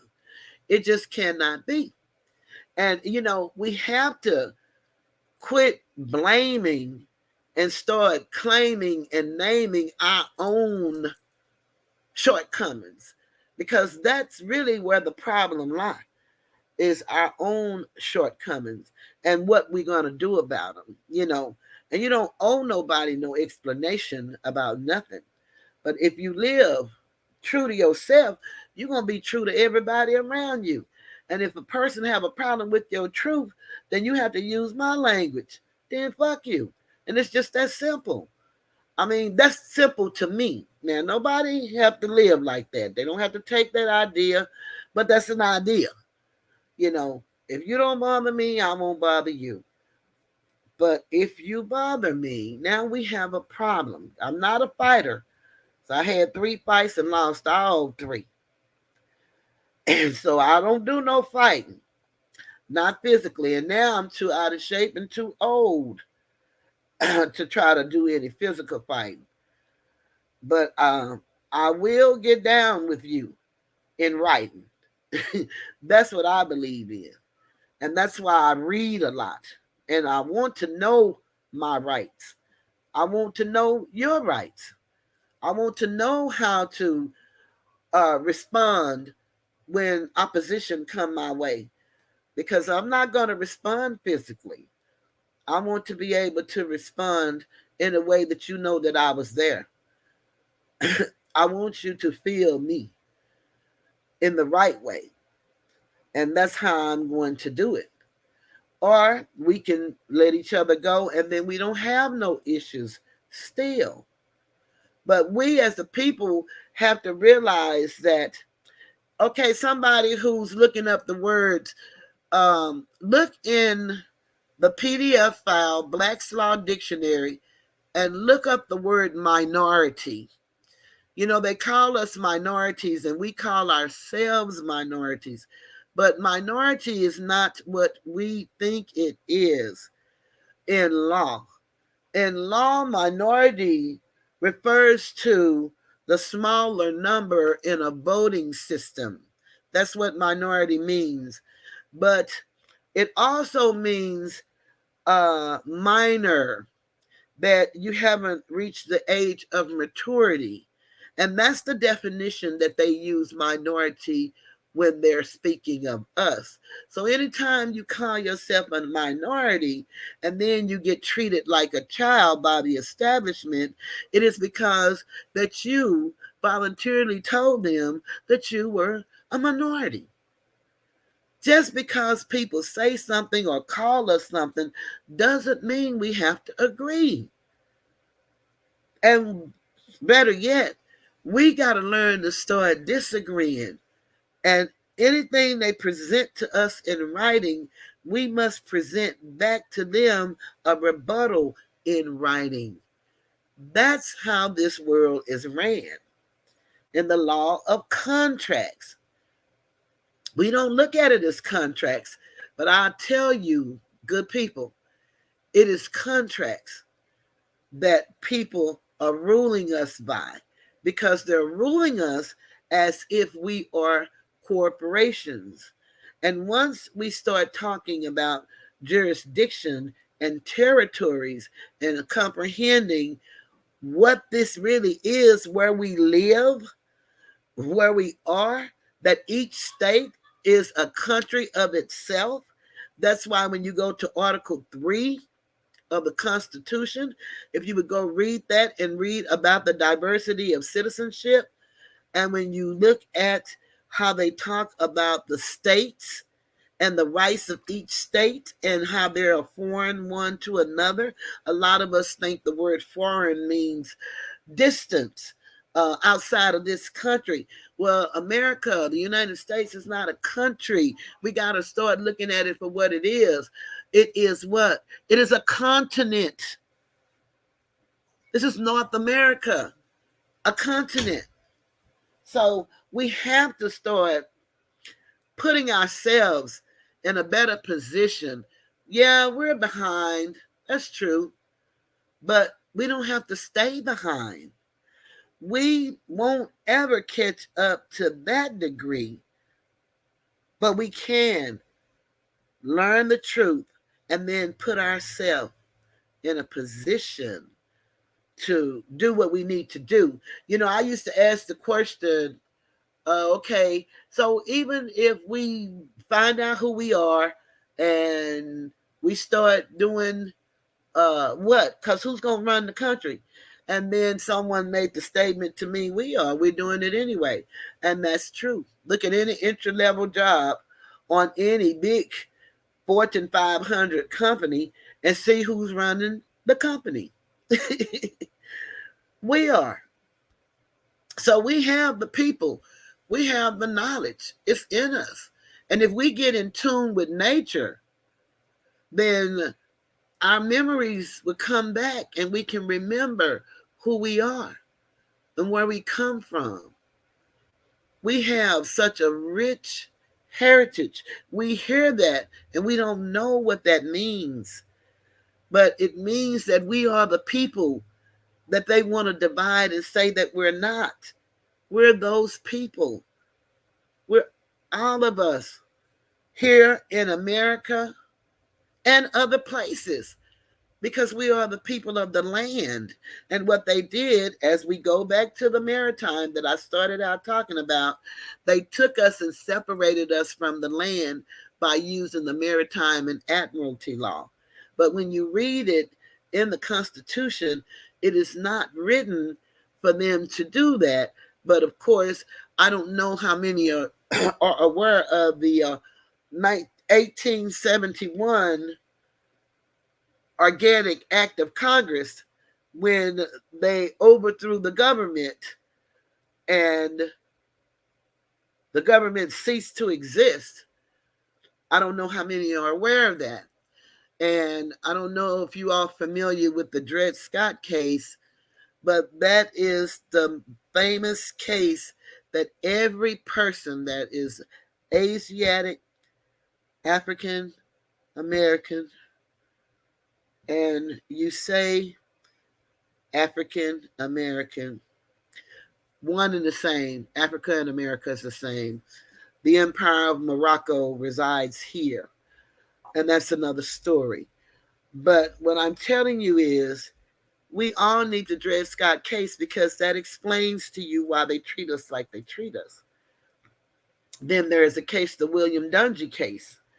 And the William Dungy case defeated actually the Dred Scott case, but the William Dungy case came before Dred Scott's decision. William Dungy was in court because his brother-in-law called him a nigger. And he was telling him, well, actually, he called him a Negro, and he was telling him that he was not a Negro, he was a Moor. And they all laughed. That was the last case, actually, that Abraham Lincoln won in the courtroom before he became president. And what he told him was that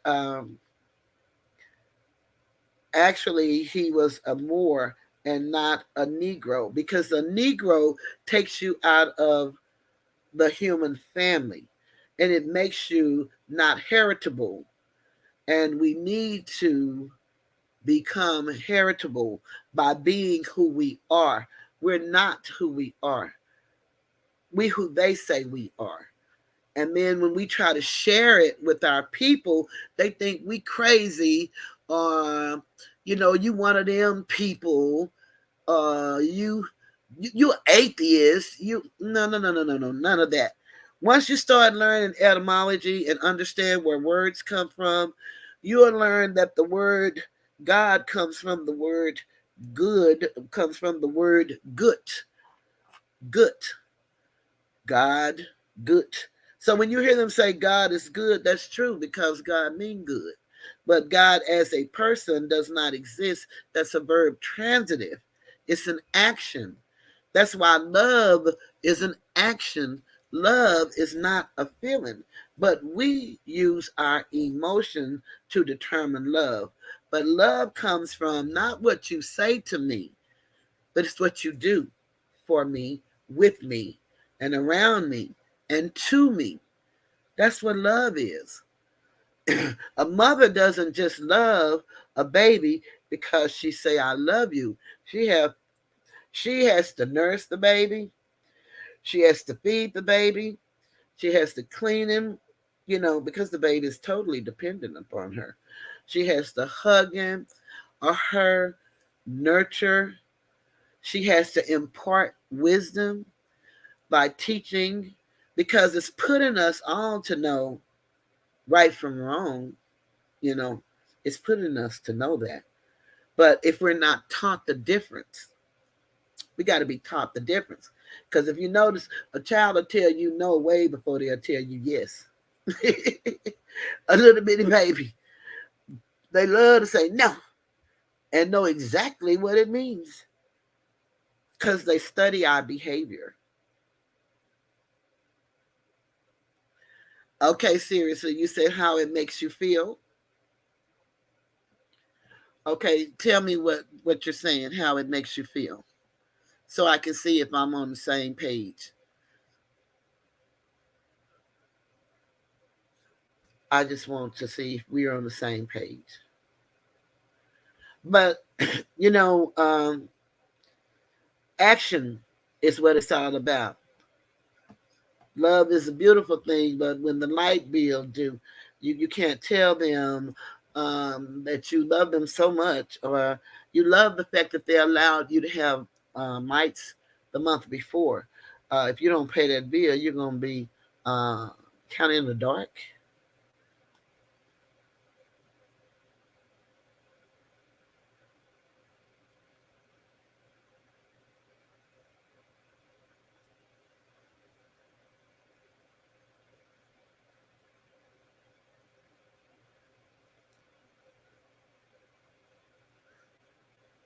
Okay, you said the description of love is an action, how it makes us feel.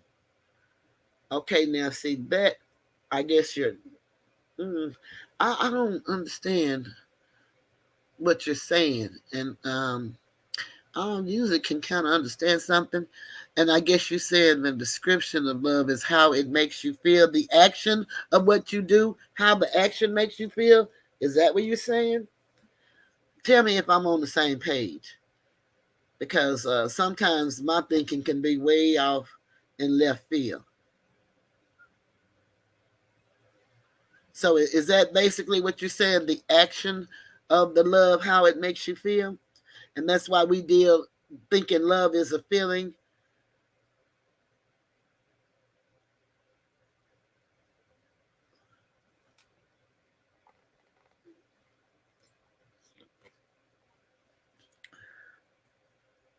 Goes back to nurturing. Yeah, okay. Touching. Okay. I thought so, but I wasn't sure because, my mind sometimes can go to, another dimension and I don't even realize I'm there. But I just want to make sure I'm with you on that. That's exactly right.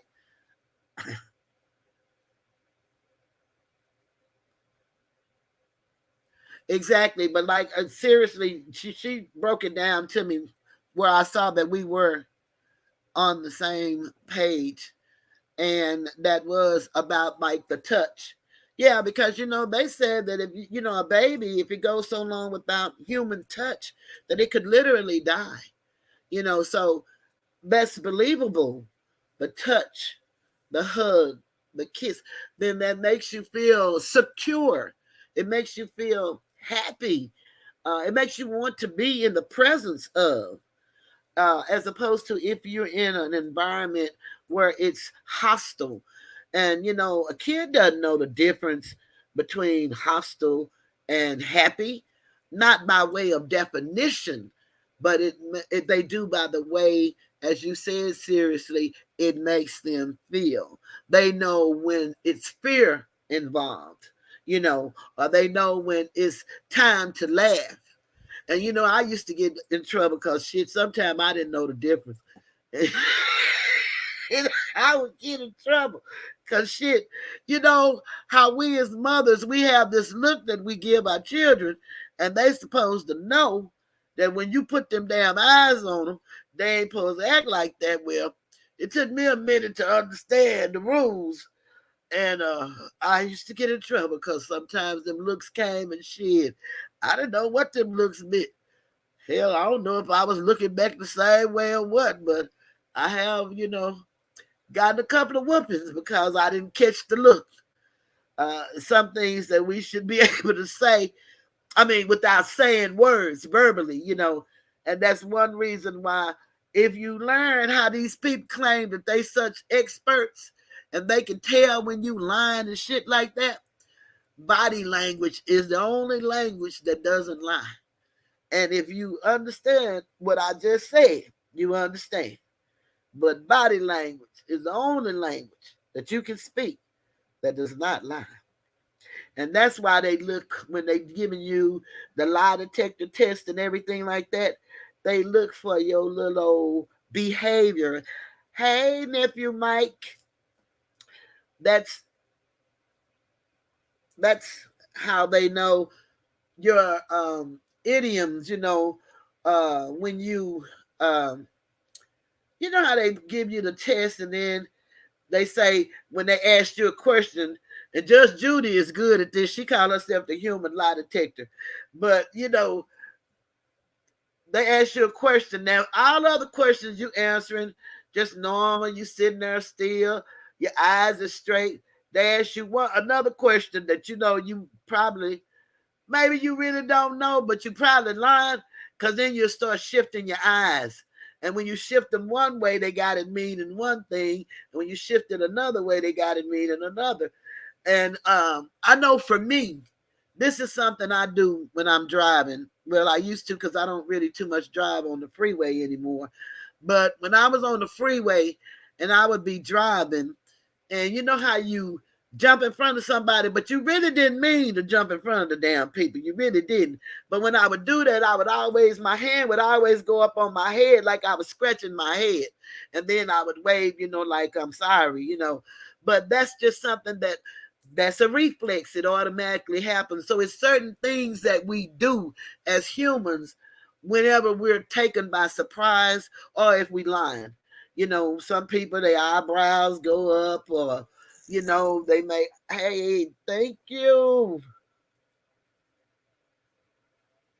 I'm trying to see the name, and I hit the damn phone too hard.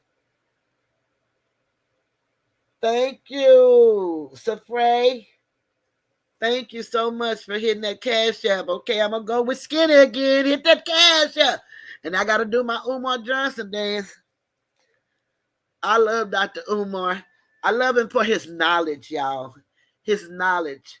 Dr. Umar is one of the great guys. If people say what we need to do, Dr. Umar been telling us. Now, I'm not talking about the donations, and I ain't talking about the school. We had that discussion on Mr. Skinny, and like I told Mr. Skinny, that Dr. Umar is not making anybody do anything. They're doing it because they want to. And if they like me, at any time that you decide that enough is enough, then you stop. But the knowledge that Dr. Umar is giving, if I tell you it's life saving, please believe me. And if you listen to what he's saying, he has studied this shit and he got it down to a science. And what he's waking up us up to is pretty much everything in the DSM is somebody's opinion. It is not steeped in science or fact. They cannot prove any of this. It's somebody's theory or opinion. And most of us don't believe in therapy, But I tell you, it's one of the most liberating things that you can do, because you get an opportunity to talk to a person who will not judge you by what they hear of you. And most of us, we always confessing to the wrong people. And we don't understand that. That if you're going to have an issue in your life, and if you have a mate, your mate may not be the person that you want to talk to about that issue.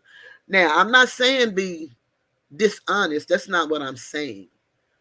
But what I'm saying is, if you divulge an issue that's painful for you to a mate, then that's what they call giving ammunition, you know, for a person to hurt you. And it's kind of like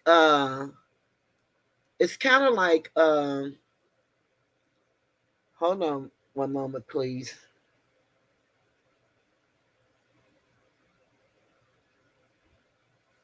It's kind of like, Hun ain't fun when the rabbit got the gun. Hey, I think Anthea. When you hear hunting ain't fun when the rabbit got the gun, that's what that's like when you tell a story to someone that's near and dear to you, you're in a relationship with, and if you haven't really worked out the issue of whatever that is, then you should not share that story. And I say this, everything that pretty much that I talk about is based on my life, my experiences. But what I know about me is that I'm not the only person this shit happened to. So where your life and your experience may not be the same as mine, but we have what we call human experiences that we have in common. And it's written that, they use the word sin, but I don't necessarily use that word anymore. I'm going to say there is no action or no thought that overcomes you that is not common to every man, because we're alike in that way. And as I said before, we're more alike than we are different. We just don't know it, and we won't share it. But I live a very transparent life, and I've learned to deal with my issues. I believe in therapy, because the gentlemen that I used to love were drug addicts and alcoholics. And I love them dearly. And that's probably how I put myself in the position to think that I was a savior, because I'm a codependent person. And I believe in doing everything. I don't just believe in second chances. I believe in, 100 chances. And that can be costly, where you think that you're giving a person a chance to be with you again because you want to be with them, and you're thinking they want to be with you. But in all honesty, they could be feeling that shit, they can be with you just because you want them. They could have gone on in their feelings, and instead of being honest, and because people don't like being alone, they'll use you for that time period until they get whatever they need. And if you notice, I'm saying they, because it works for both of us, men and women. And until we deal with our own issues, then we don't know nothing else to bring to a relationship but craziness and trauma. And that's the same even in friendship. And that's why they say we have to show ourselves first friendly in order to have a friend. I know this by way of the experiences that I've had. Like my first ex husband, you know, we have never been together ever in life since my son was born.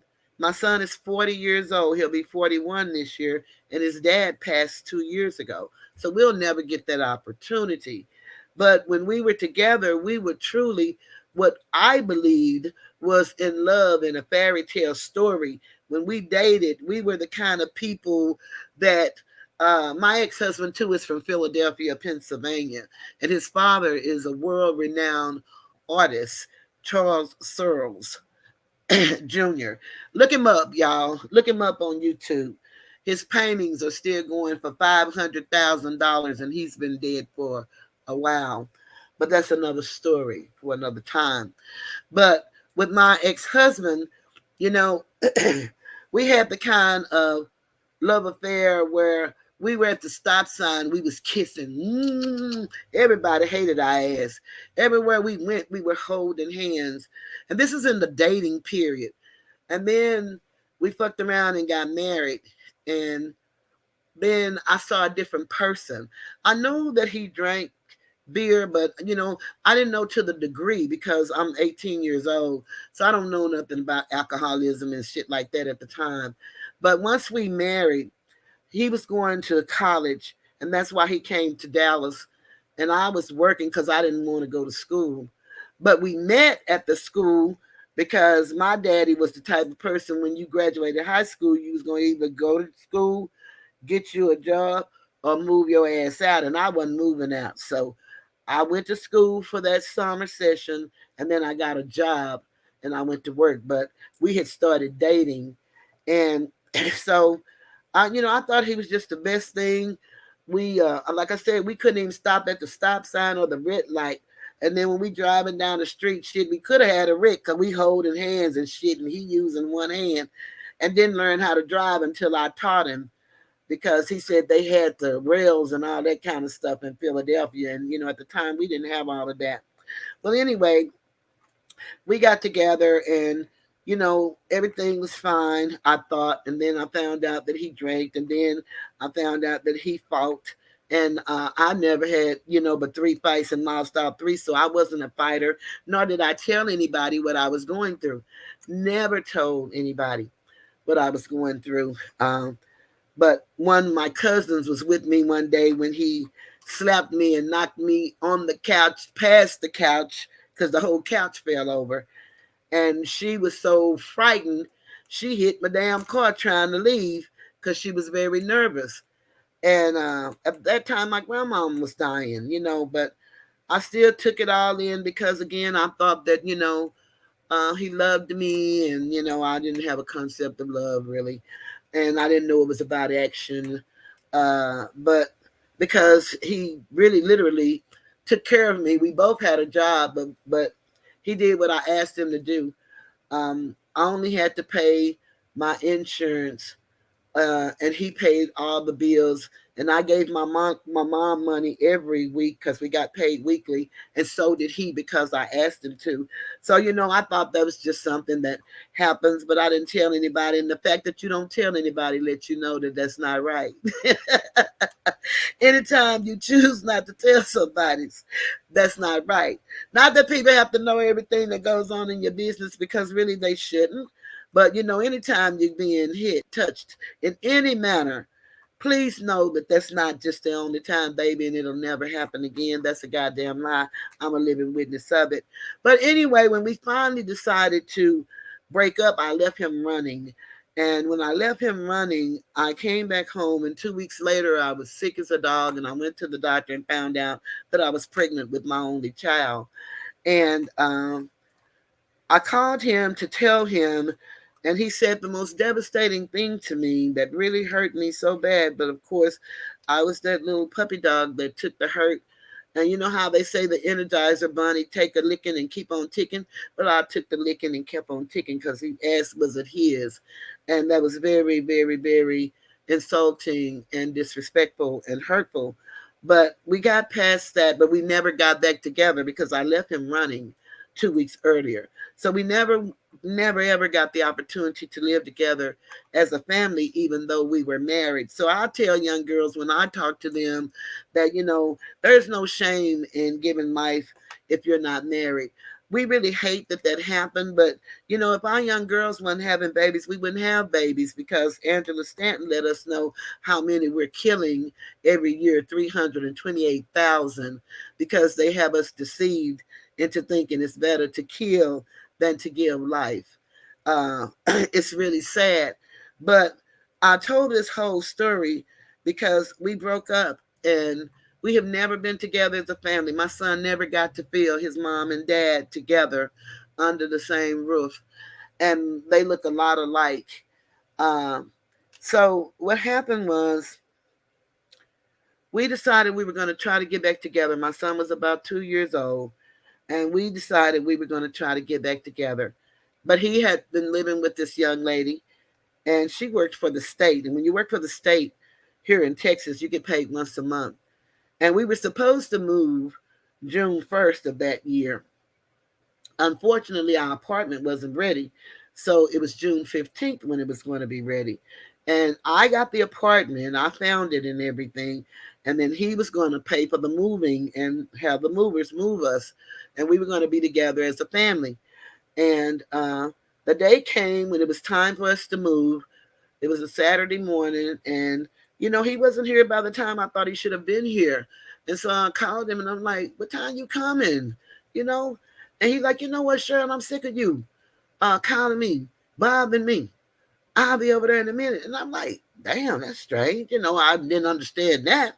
So when he came here, he told me that, this woman that he lived with, um, she get paid once a month. And he had been with her, helping her spend up her check. So, he could not move with me now, today. He would have to come July 1st. You know, she's the type of woman that a man can't come back to, but you're the type of woman that a man can come back to anytime.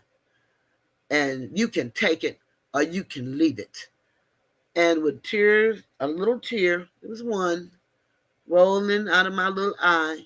And if you can envision those dogs that be on the commercial, in the eye of this, whatever they say, when you see them little terrible looking dogs that's hungry and shaking and cold and they look like they crying.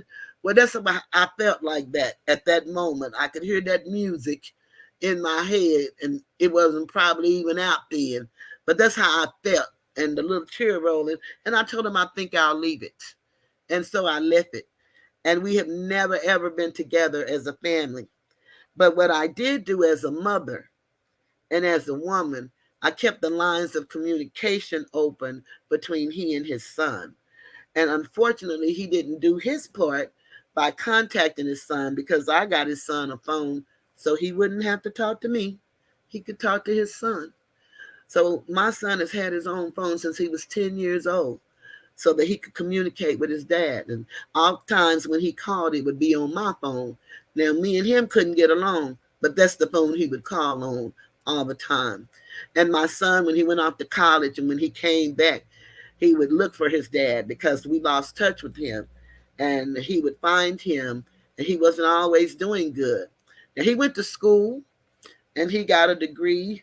He didn't finish Bishop College. That was the school that we were going to, which is now called Quinn College in Dallas. But he went and got a trade. That's why that trading and coding is very important because he got a trade of air conditioning, heating, and refrigeration. And he had some of the best jobs that, the city of Dallas has to offer. But we never, ever, ever connected back. I told him I did not hate him. You know, I wasn't mad at him, but he just really didn't exist to me anymore outside of our son. And so what would happen was um, my son would come back and he would find his dad and take him out to eat and things like that. And actually, he passed 2 years ago. And before he passed, it was kind of when this illness that they wanted us to take the jab for started. And so now that we think back, that could have been some of his problem. We don't know that because it was very early on. But it was the first year that the Dallas Cowboys and the Philadelphia Eagles were playing together against each other here in Dallas. And my son surprised him and got him a ticket and took him to the game. And you all don't know what that meant to him because he truly, truly, truly loved the Philadelphia Eagles. And he hated, hated, hated the Dallas Cowboys. and we're all Cowboys fans. I'm not a sports fan, but I'm a home team fan. So I'm a Cowboys fan by way of home team, but my family all are really truly Cowboy fans. But my son took him to the game, and I had bought him Eagles hat, and I bought him some socks, and his socks didn't come in time. So we had it gift wrapped, and my son was going to take it to him, but unfortunately, before they got back together, my son started a new job and he travels, and he did not get to have another experience with his dad. Um, a friend of his dad's called me one night and said that she had been over to his house, and he's not answering the door, and he always answers the door for her. Well, she didn't call me, she called my son. My son was out of town, and he called me and was telling me the story. I say, well, let me just do what I need to do. And I called to do a welfare check. And when the police went over, um, they couldn't get an answer. And so I found out the apartments, and I called the maintenance number, and the guy, he said that they had found his mom dead in her home, so he would be willing to leave his home, which was about 20 minutes away from where my ex-husband lived, and go and check for me. And I thanked him. And the gentleman did that. And when he got there, they couldn't open the door because he had the deadbolt on. But I can tell you this, boy, I thought there was a damn dog just went through this goddamn room. I see you walking behind me. Ooh, that scared the shit out of me. I know we ain't got no damn dog, but that show scared me. That was my sister, y'all. But anywho, so the police, they were very nice because I talked to them back and forth. And when they broke in, he was deceased in the bed. And so I had to call my son and tell him about his dad being deceased. But we had good memories, and we did a beautiful, beautiful service. And if I would have known I was going to tell y'all that damn story, I would have had my little slide, because I'd have learned how to do a little slideshow. I'd have had his obituary up, because it's one like probably you've never seen. We did the Philadelphia Eagles theme, and we all wore our Dallas Cowboy clothes like t-shirts and shit. And we had him in a Philadelphia Eagle t-shirt, his hat, and it was a beautiful service. We did a memorial service.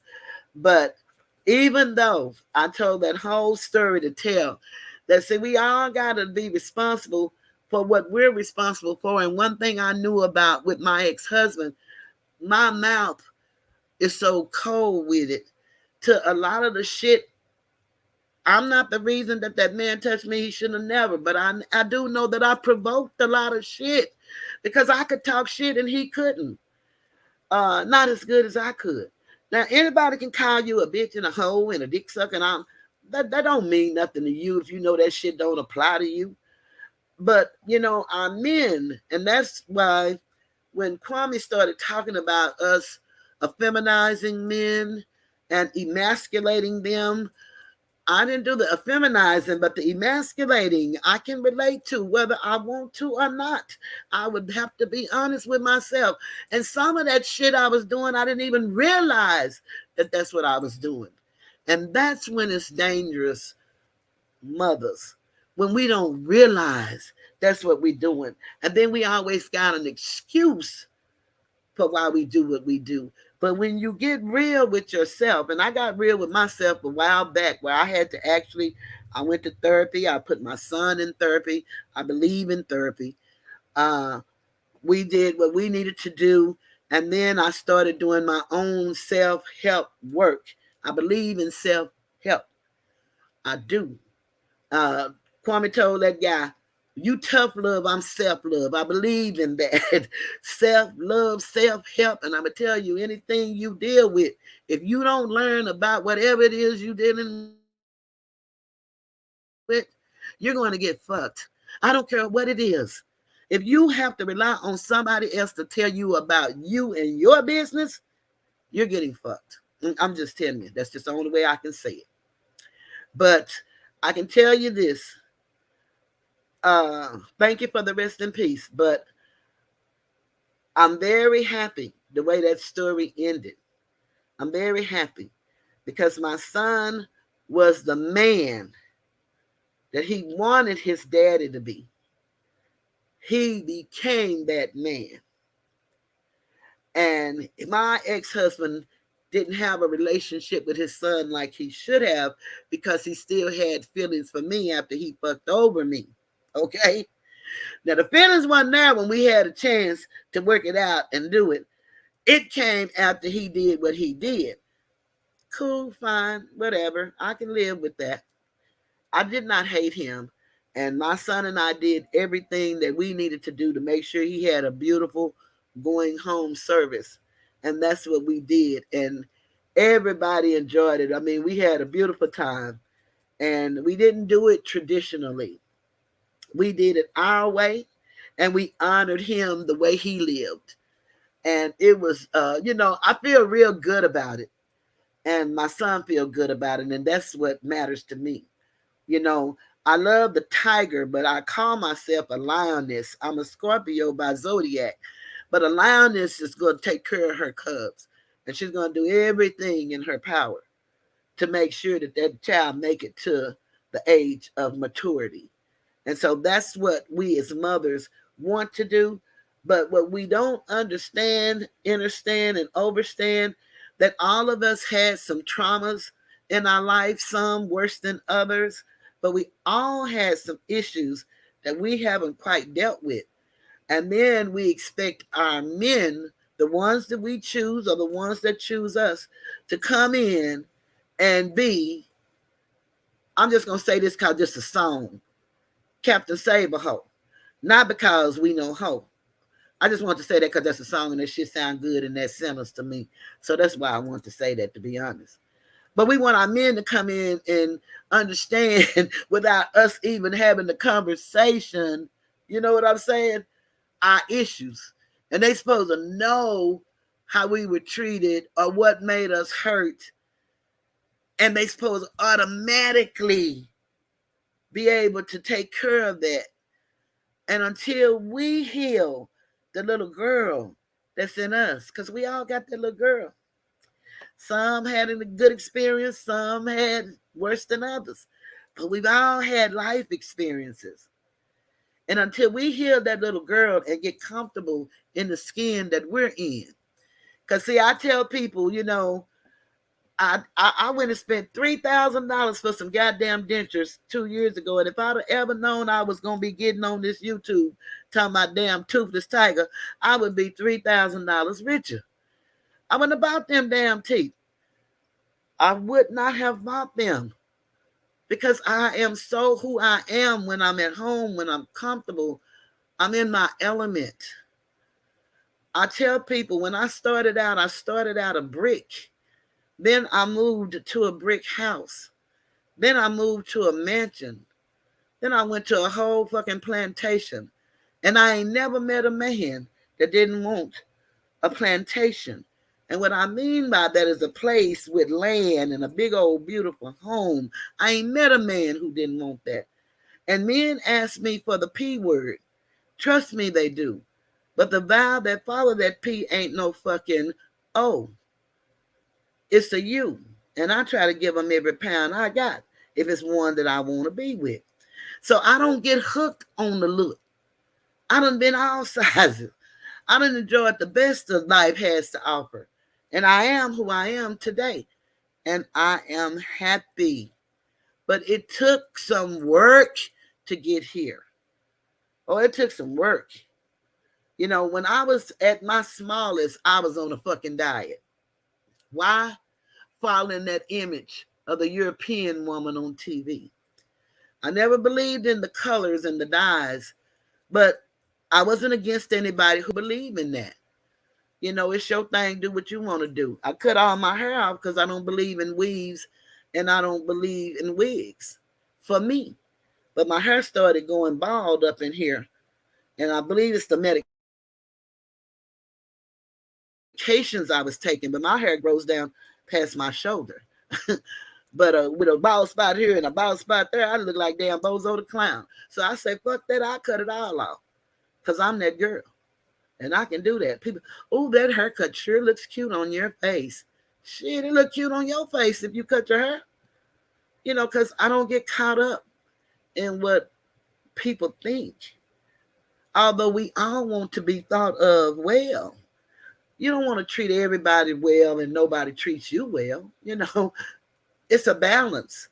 And you got to have a scale to weigh it. And anytime you're giving more than you're receiving, or anytime you're receiving more than you're giving, it could be either way. Anytime you do that, trust me, it's an unbalanced relationship. A relationship should be two people coming together as a whole, 100, putting in 100. If you can't take 50 cents and make it out of $1 with a person, then you got a problem, Houston. And we say that because that's what they said with NASA. NASA is in Houston, Texas. And so they had a problem with, the spaceship. And so they say, Houston, we have a problem. Well, Houston, we have a problem. If you don't try to come together, we expect for men to know everything, to do everything, to be everything. But see, they had to grow up too.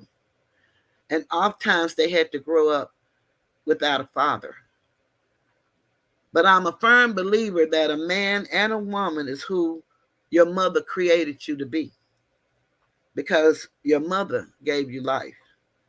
And I like to try to get people to understand what I'm saying when I talk about the matriarchy of a woman, because all life comes from woman. And the woman, if you look in nature, rules. The woman rules. She does not rule to abuse and misuse. Look at the lioness. Do you think she fuck with that lion? The only time she gonna go up against that lion is when he come after that cub. And I'm talking about his own cubs, because in nature, the way that works, that shows you ain't no man gonna come take care of nobody else's children. So they kill the children. So we ain't going that far. But I understand the principle of what they're talking about. But in nature, the woman hunts and the man is on his job, because don't nobody step into territory. And if you do, you have a force to reckon with, because he going to be on your ass and you're not going to be there. They work together. They don't work against each other. If you look at the bees, look at the ants, look at the trees, look at the flowers. Everything is on a matriarchal system, because the woman brings nativity because of the navel and the umbilical cord, that we all share the navel as our birthmark. We all have them. The man too. So the woman reproduces herself, and then she creates man, because there are no male eggs in our body. But check this out. There is no female sperm in a man's body. Isn't that something? Isn't that something? And that goes into that, again, metaphysical things that I just don't comprehend. So all I know is I do my personal best to learn all I can learn and to do what I can to teach my people. Because if we come back to who we really are, we wouldn't have no divide. Our divide come from massa. When you go back and you hear any of these slave stories, not only were they raping our women, they were raping our men too. And then they would kill our men in front of us so that we would protect our boys and teach them to be docile and not let them be the men that they're supposed to be. That's why they're so against you guys who stand for something and who stand for us. And it's so sad sometimes, because you all are willing to lay down y'all life for us and we not willing to stand. We as mothers are going to have to change the conditions in which we live. We're going to have to get that feminine energy back together. We're going to have to do it. Don't be afraid to hit the cash app either. Anybody, don't be afraid. And I ain't angry if you don't. I just need you to really comprehend that it's us against them on the forilla. But it's not us against them because we're that way, because we're not that way. We're not those people. But we have people in place that have done, it's called the Sambo syndrome and the Gumbo syndrome and Uncle Tom. See, a lot of us have, we don't quite understand who Uncle Tom really is. Uncle Tom was an honorable man. Uncle Tom took a lot of pain from his people. And the little Sambo came along, and he was the character of Uncle Tom. I love to hear Dick Gregory tell the Uncle Tom story. He said, anytime you hear a thing about a Tom, it's tough, right? He said, you got the Tom boy, you got the Tommy gun, you got the Tom cat, but when it get to a nigga, he a sellout. That's what Dick Gregory say. But Uncle Tom was honorable, and he took care of the people. It was Sambo who wanted to be Uncle Tom and couldn't. And see, I hear a lot of people talk about the house nigga and the field nigga. But see, my daddy taught us about the house nigga, the yard nigga, and the field nigga. Because there's 3 types of niggas. House nigga, yard nigga, and field nigga. And y'all know the yard man. We understand the yard man. And Charleston White say nigga nation. And he say nigga nation because at one time that's all they ever called us was nigga. But I would like for y'all to look up the word troglodyte nigga and do a little research on troglodyte nigga. And you would be surprised who the real nigga is. But remember, I told y'all about Trading Places. The show with Eddie Murphy. See, they tell us a whole lot in the movies. And they do that because the subconscious only acknowledge truth. So they have to tell us the truth first, and then they sell us a lie. And then the conscious mind reasons, and we reason logic away. A lot of things that we believe is just that, believe. That's enchantment, and that's fantasy. We have to come into maturity and come into the knowledge of fruition, which is knowing. And when you know something, you don't have to believe it. You don't have to believe your name is what it is because you know that's what it is. So I tell y'all have made me feel so good for y'all to stay with me this long. I really be nervous about coming live. And I really normally come live just to showcase somebody else because I think the sky is so big that, it's enough sky out there for anybody to start. I just don't think people have to, bicker and fight for a position, for a like, for a view, for whatever. I would love to see more people interested in truth. But most people, they're not. Not until it comes to them. And when it comes to them, then they want to do a press conference. And they want the world to get in on their truth because it's painful for them right then and there. But I wish that we could be proactive because that's who we are as a people.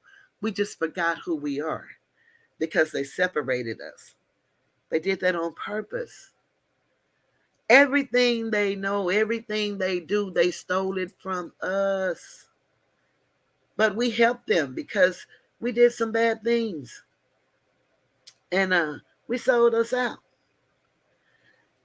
But there's always an opportunity to get it back.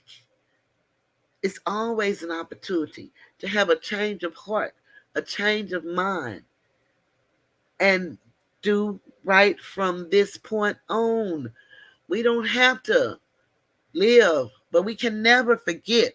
And that's what gets me, how they want us to just forget. And the reason they want us to forget, because we still living in it right now today. Ain't nothing changed, y'all. Ain't shit changed. We still living in a condition of occupation.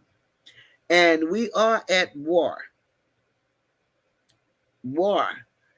Chemical, biological, psychological attack. We're at war. And we don't seem to believe it. Because we so happy that we can have the finer things in life, till we're really missing out on the finer things in life. And that's our families and each other. You know, the other day when Kwame was talking to that guy, Tough Love, I think it was, and he was talking about, you know, he want to, know the trash man because he see them every day. It's kind of like with our family.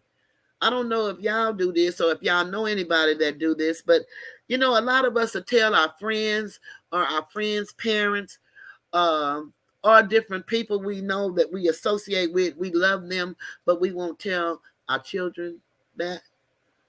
A lot of us, when we meet someone or go over to our friends' homes, we'll hug their parents and give them a kiss on the jaw and don't hug our own.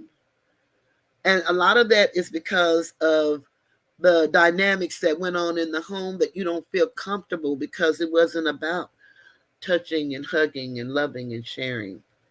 And I'm happy for the homes that was like that. But in our community, most of them are not. And we can make that difference. It starts with me. And so I always tell people to be the change that you want to see. And a lot of us think that we can go into a system and change the system because of who we are.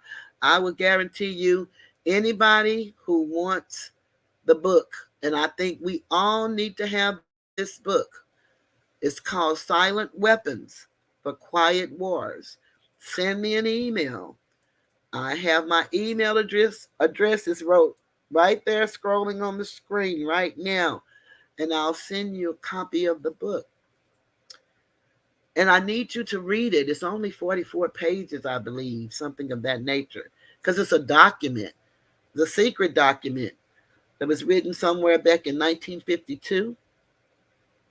And if you go and look up Executive Order 11490, you will see that document, Silent Weapons. Yes. That's how they're ruling us, y'all. We talk politics. We don't have a clue about politics. We don't have a clue. I didn't have, but I do now.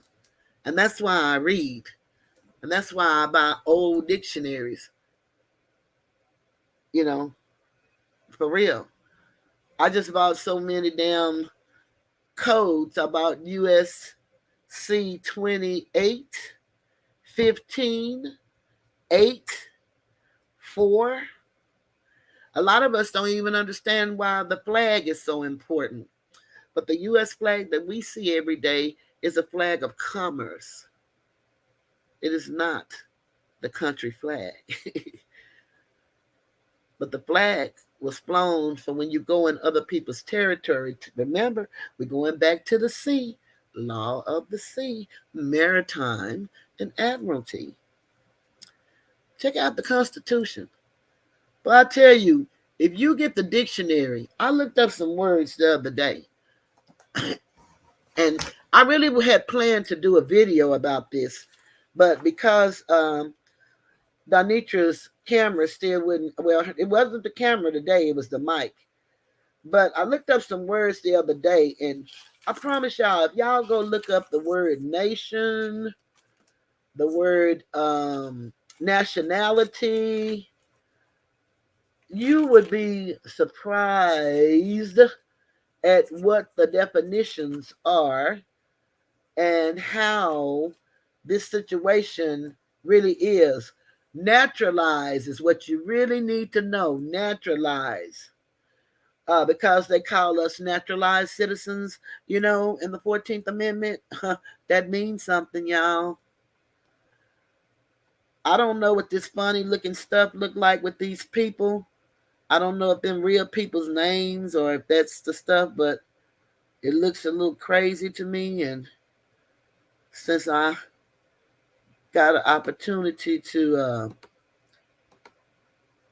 I might be missing out on the best person I ever met in my life over the internet, but I'm gonna just knock them on out the box. I'm learning a little something, y'all. But y'all should look up the word.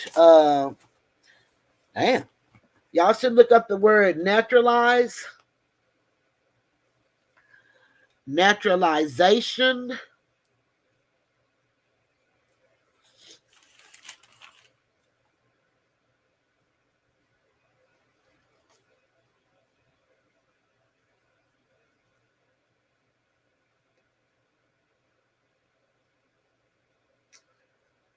national and American law,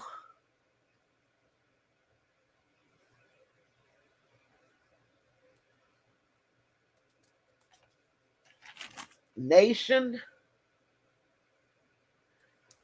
nationality, and native. Y'all should look those things up. Very interesting. Very interesting. And when I was telling y'all about the Maritime and the ship and the courtroom, I'm just going to try to see if y'all can see my notes. I take copious notes.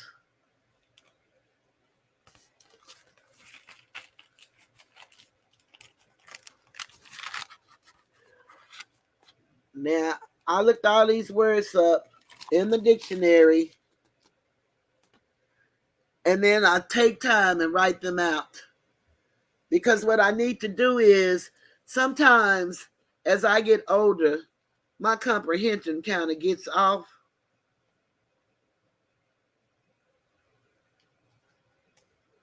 And so what I have to do is write stuff down and go back and read it and reread it and then take notes off of what I read.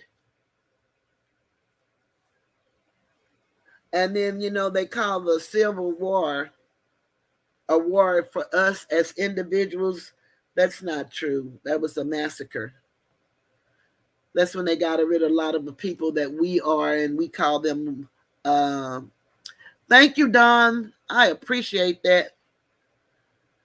Then put down, Don, the Organic Act of Congress, 1871.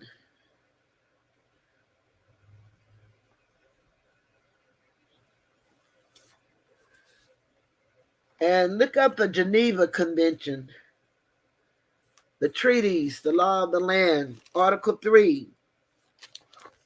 We should be in consul courts. These are my notes, y'all. I don't know if y'all can see that. I don't know how to put the shit right. But the next time I do a video, or if I decide to come live again, I will definitely have my little stuff written out because I'm trying to get better in my presentation. Yeah, me too, Don. I get confused and shit, and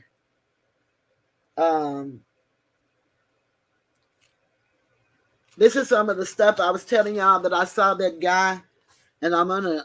I think what I'm gonna go back and do, I'm gonna go back and put a link to the videos that I was telling y'all about, and then maybe you can go and because y'all probably can't read that or see that, but these are my notes that I take.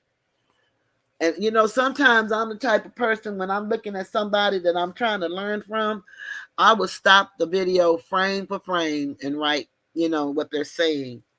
You guys have stayed with me. Can y'all believe that? Oh yeah, I told them about the Black Law already. You got to the 6th, I got up to the 8th edition, Storm, and salute to you. Yeah, but I told them about the Black Law, and do you know about the etymology, the etymology dictionary online, Storm? Get that too. It's free. Now, I'm one of them people, I don't like a lot of ads and shit.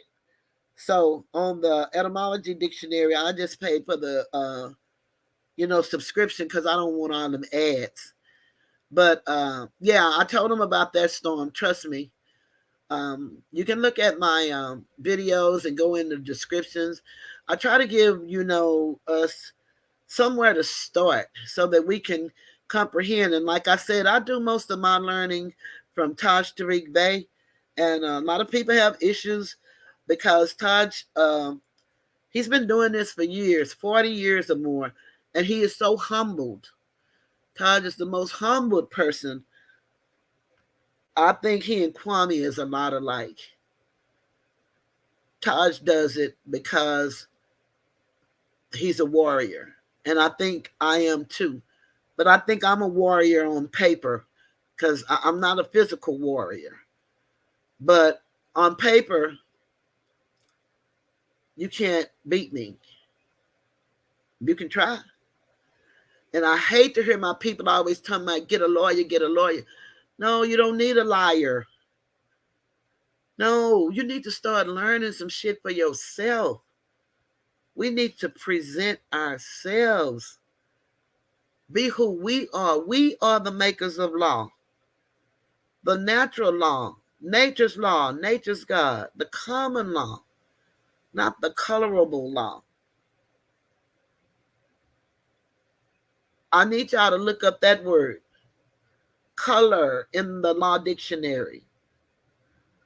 That free PDF, fourth edition, Black's Law, download it.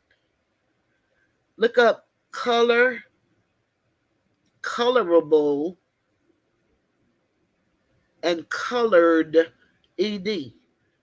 Look those things up, and you'll find out some interesting stuff.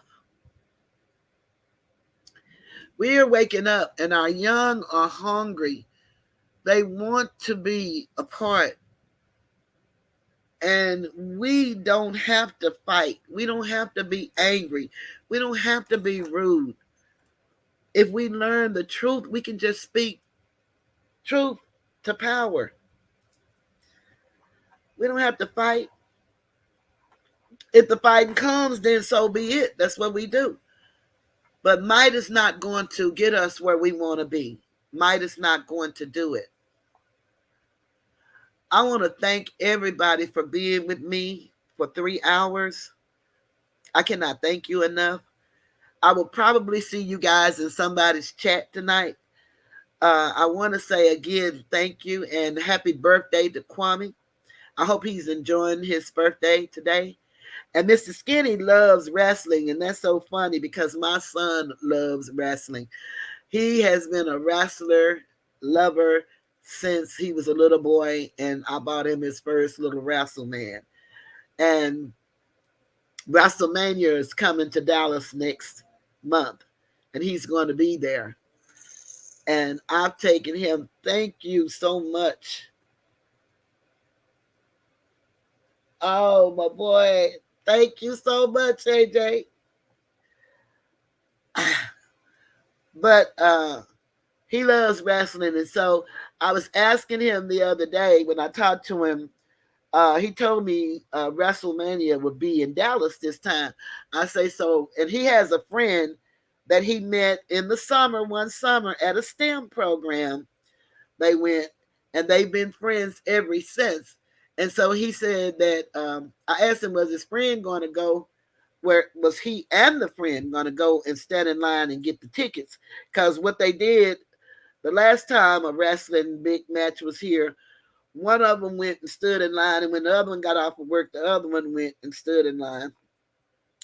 And so they got their tickets, but I asked them, were they going to do that? He said they already got their tickets. And he's born April the 9th. So the WrestleMania, I think, is April the 3rd and 4th, or the 2nd and 3rd. So, but they're going to be here 2 nights, but they already have their tickets.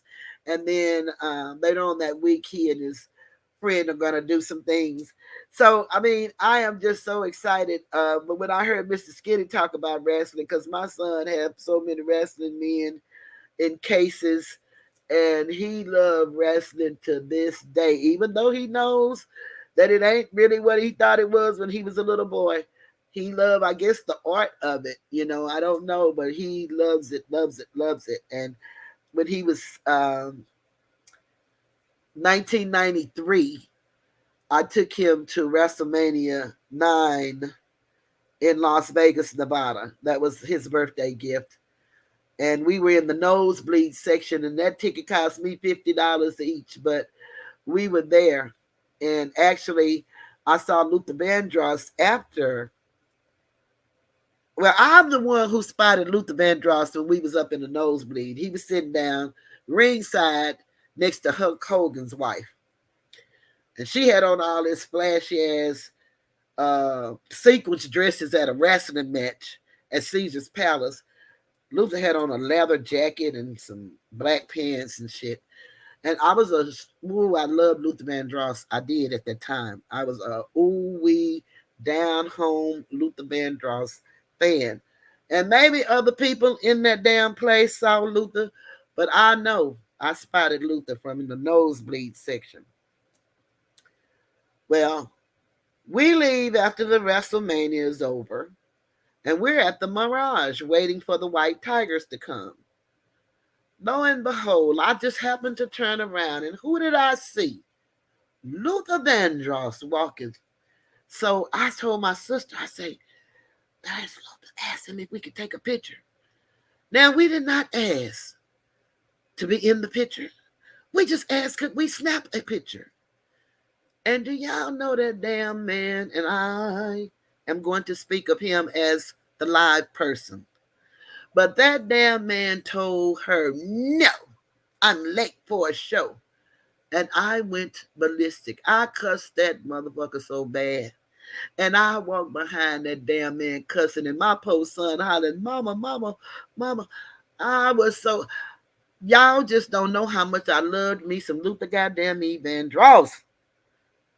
But when I got back to Dallas, Texas, I threw away every goddamn thing that had Luther on it because that hurt me so bad. We wasn't even trying to be. If you could just let us just snap a picture of Luther. We didn't ask him to stop, but he said no, and he had that right. He had that right. But that hurt me so bad, I tell you, and that's when I probably quit seeing celebrities as celebrities or putting them in high esteem. They just niggas and women. And I know they have lives, but I just don't think because I'm the only motherfucker in there that noticed him that would have hurt him to let her snap a damn picture. But, he had that right, and I had my right. And my right was to throw away all that shit, and that's what I did. But I'm getting ready to say goodnight because I know that probably other people are coming on, and you guys have thought enough of me to stay this long. I don't want to overstay my welcome. But, if you guys would want to see me come live more, then, let me know in the chat, and, I'll be more than happy.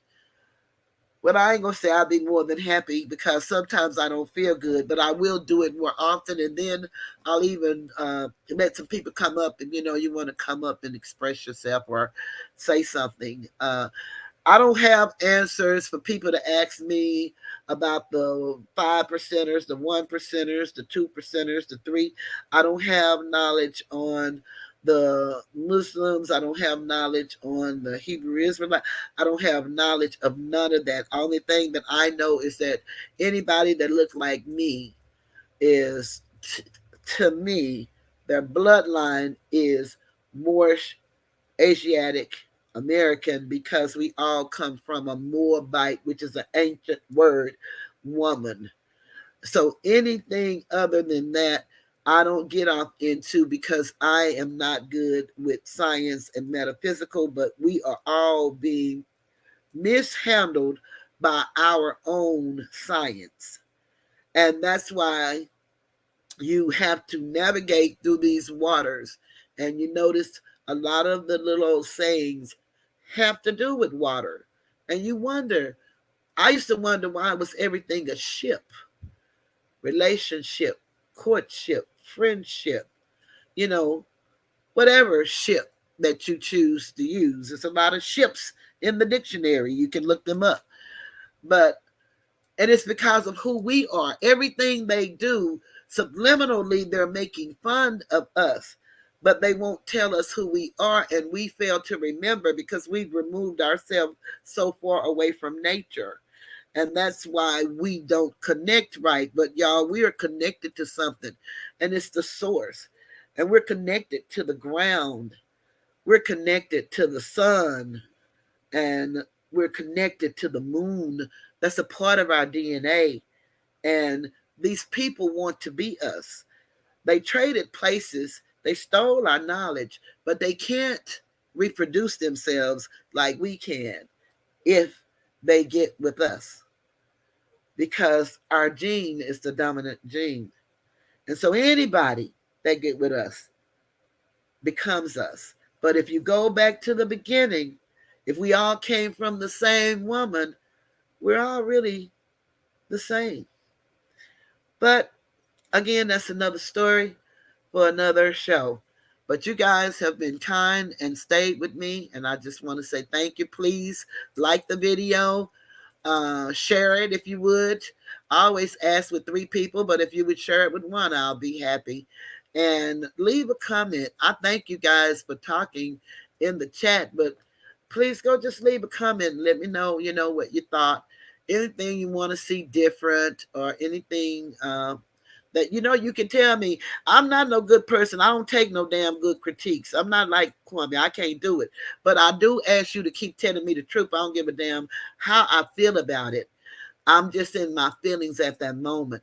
I am a person that believe in never stop telling me the truth, because truth has a way when you're alone to deal with you. I wish I could have normal conversations like Kwame and disagree. So I try not to really too much talk to people, because I have, I get to hollering and shit, and, because I use that as a defense mechanism because I couldn't fight. So I use my voice to project different things as I was growing up. And I got away with it and did it for so long as an adult. I don't know, not that I don't know how, but I have not done. And, different men in my family would be telling me, like when we be talking to me, if it's just me and them talking, and one of my best friends is a guy, and I see him like one of my little nephews, and we be talking one on one. I can say anything I want to because I cuss like a sailor because my daddy was a cusser. And I couldn't wait to get grown so I could cuss like my daddy and shit. When I got grown, that's how I talk in my private life. When I was at work, I was really blissed. And I use the word blissed because when you look up the word for bless in the etymology dictionary, the origin of that word comes from bloodsucker, sacrifice, and bleeding. So I use the word bliss, but I forget sometimes, and I may say it, but I try my best because the way to change a man's thinking, you got to change the language and you got to change the thought. So we have to call, as they love to say, a thing a thing. We have to call it what it is. If we don't do that, then we're cutting ourselves short. But I was telling y'all something, and as always, I told y'all my mind travel uh, when I'm talking, and so I was really about to make a point, and I don't know what that point is that I was making, but I think it had to do with us closing out and the sharing. Oh, the truth and how it deals with you when you're alone. And it does with me. I used to tell my oldest sister, I have one of the best older sisters in the world, and she has a vision problem, and she's having problems with her apartments. And for the last 2 days, I've been up, and my sister has too, been trying to compose letters on her behalf because she can no longer see as like she used to, so she can't type that good on the phone, and I can't type, and I can write, but I have to let it come out of my mind, type it, and then I may do it 2 or 3 times so that it'll make sense to me. I'll check for my tone because I don't want to sound, you know, wrong. I want whoever to read that to get what the picture that I'm trying to draw. So it takes us a while. We've been up.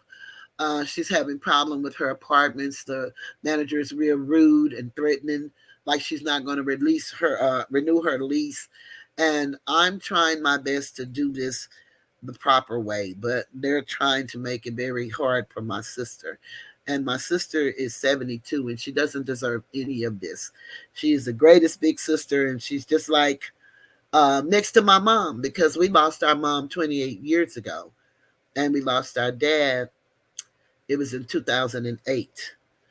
Uh, I don't remember how many years that is, but it's been that long. It's 2008 and August 17th.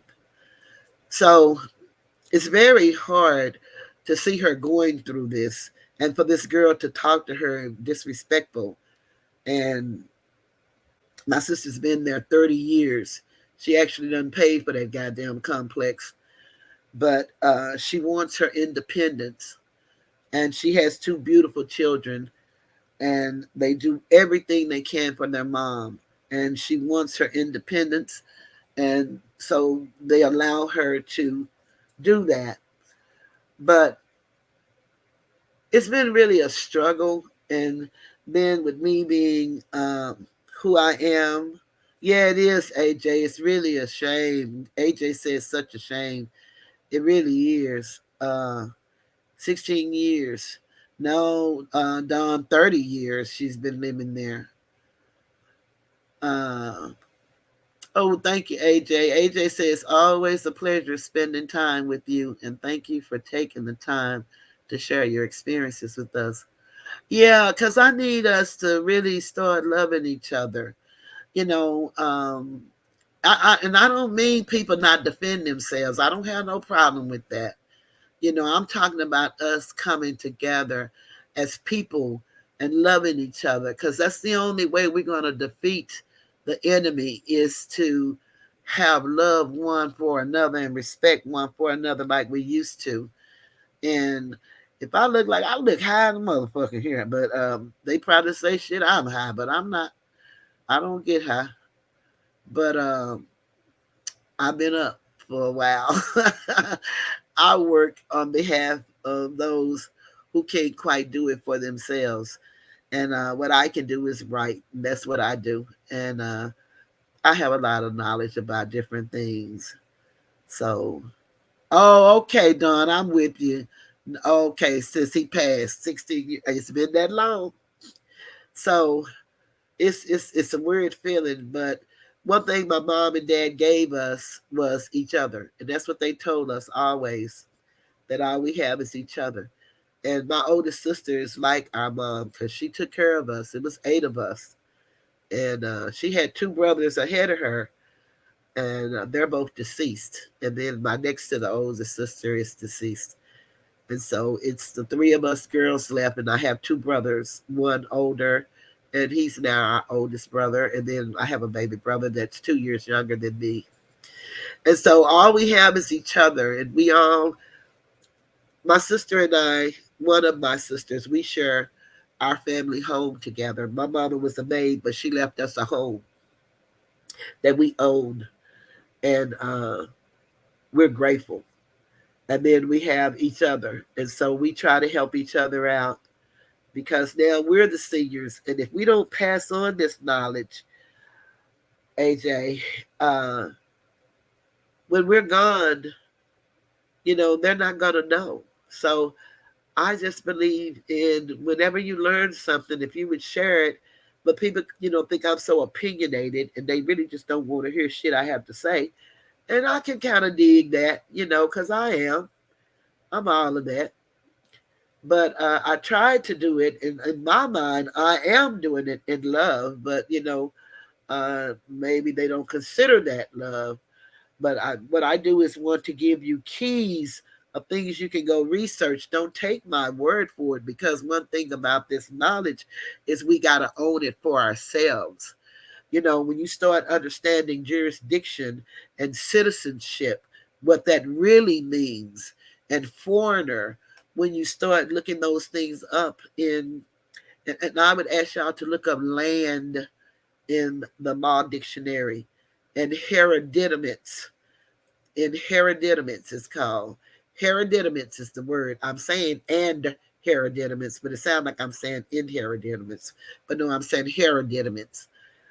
Uh, Look those words up, because they're very important to who we are as a people and to what is being done to us as a people. But again, I just want to thank everybody for staying with me, and I'm going to get ready to close out. And so we can see if somebody else is on. I'm going to try to go to sleep because I have really been up a long time.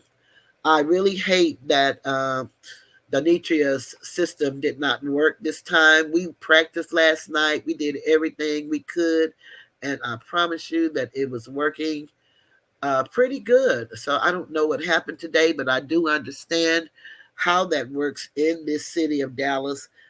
Some areas we just don't get good internet, and she possibly lives in one of those areas. So hopefully she has a channel, and I would ask everybody to just go check out her channel, Donnetria Eltionea.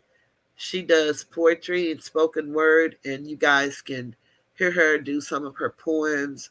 She travels. She's really a beautiful person, and I think she's a genuine person. And you can go to Amazon and look that up. Also, like I said, if you're interested in publishing a book for yourself and writing a book, you can go to Amazon. If you already at Amazon, when you sign into Amazon, you can go to the Amazon. Just ask them in the search about self-publishing, because I don't know exactly how to get you there, but she took me there for me to sign up so that I can do some of my work that I wanted to do.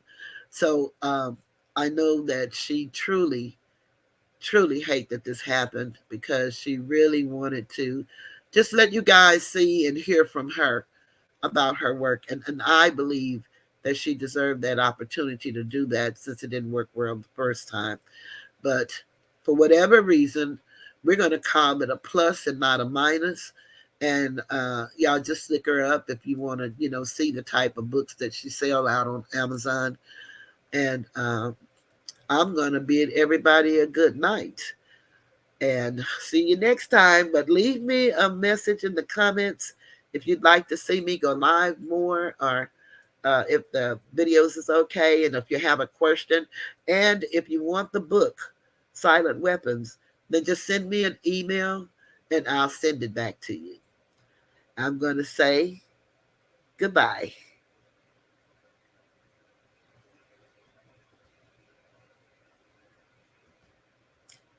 I never know what to do.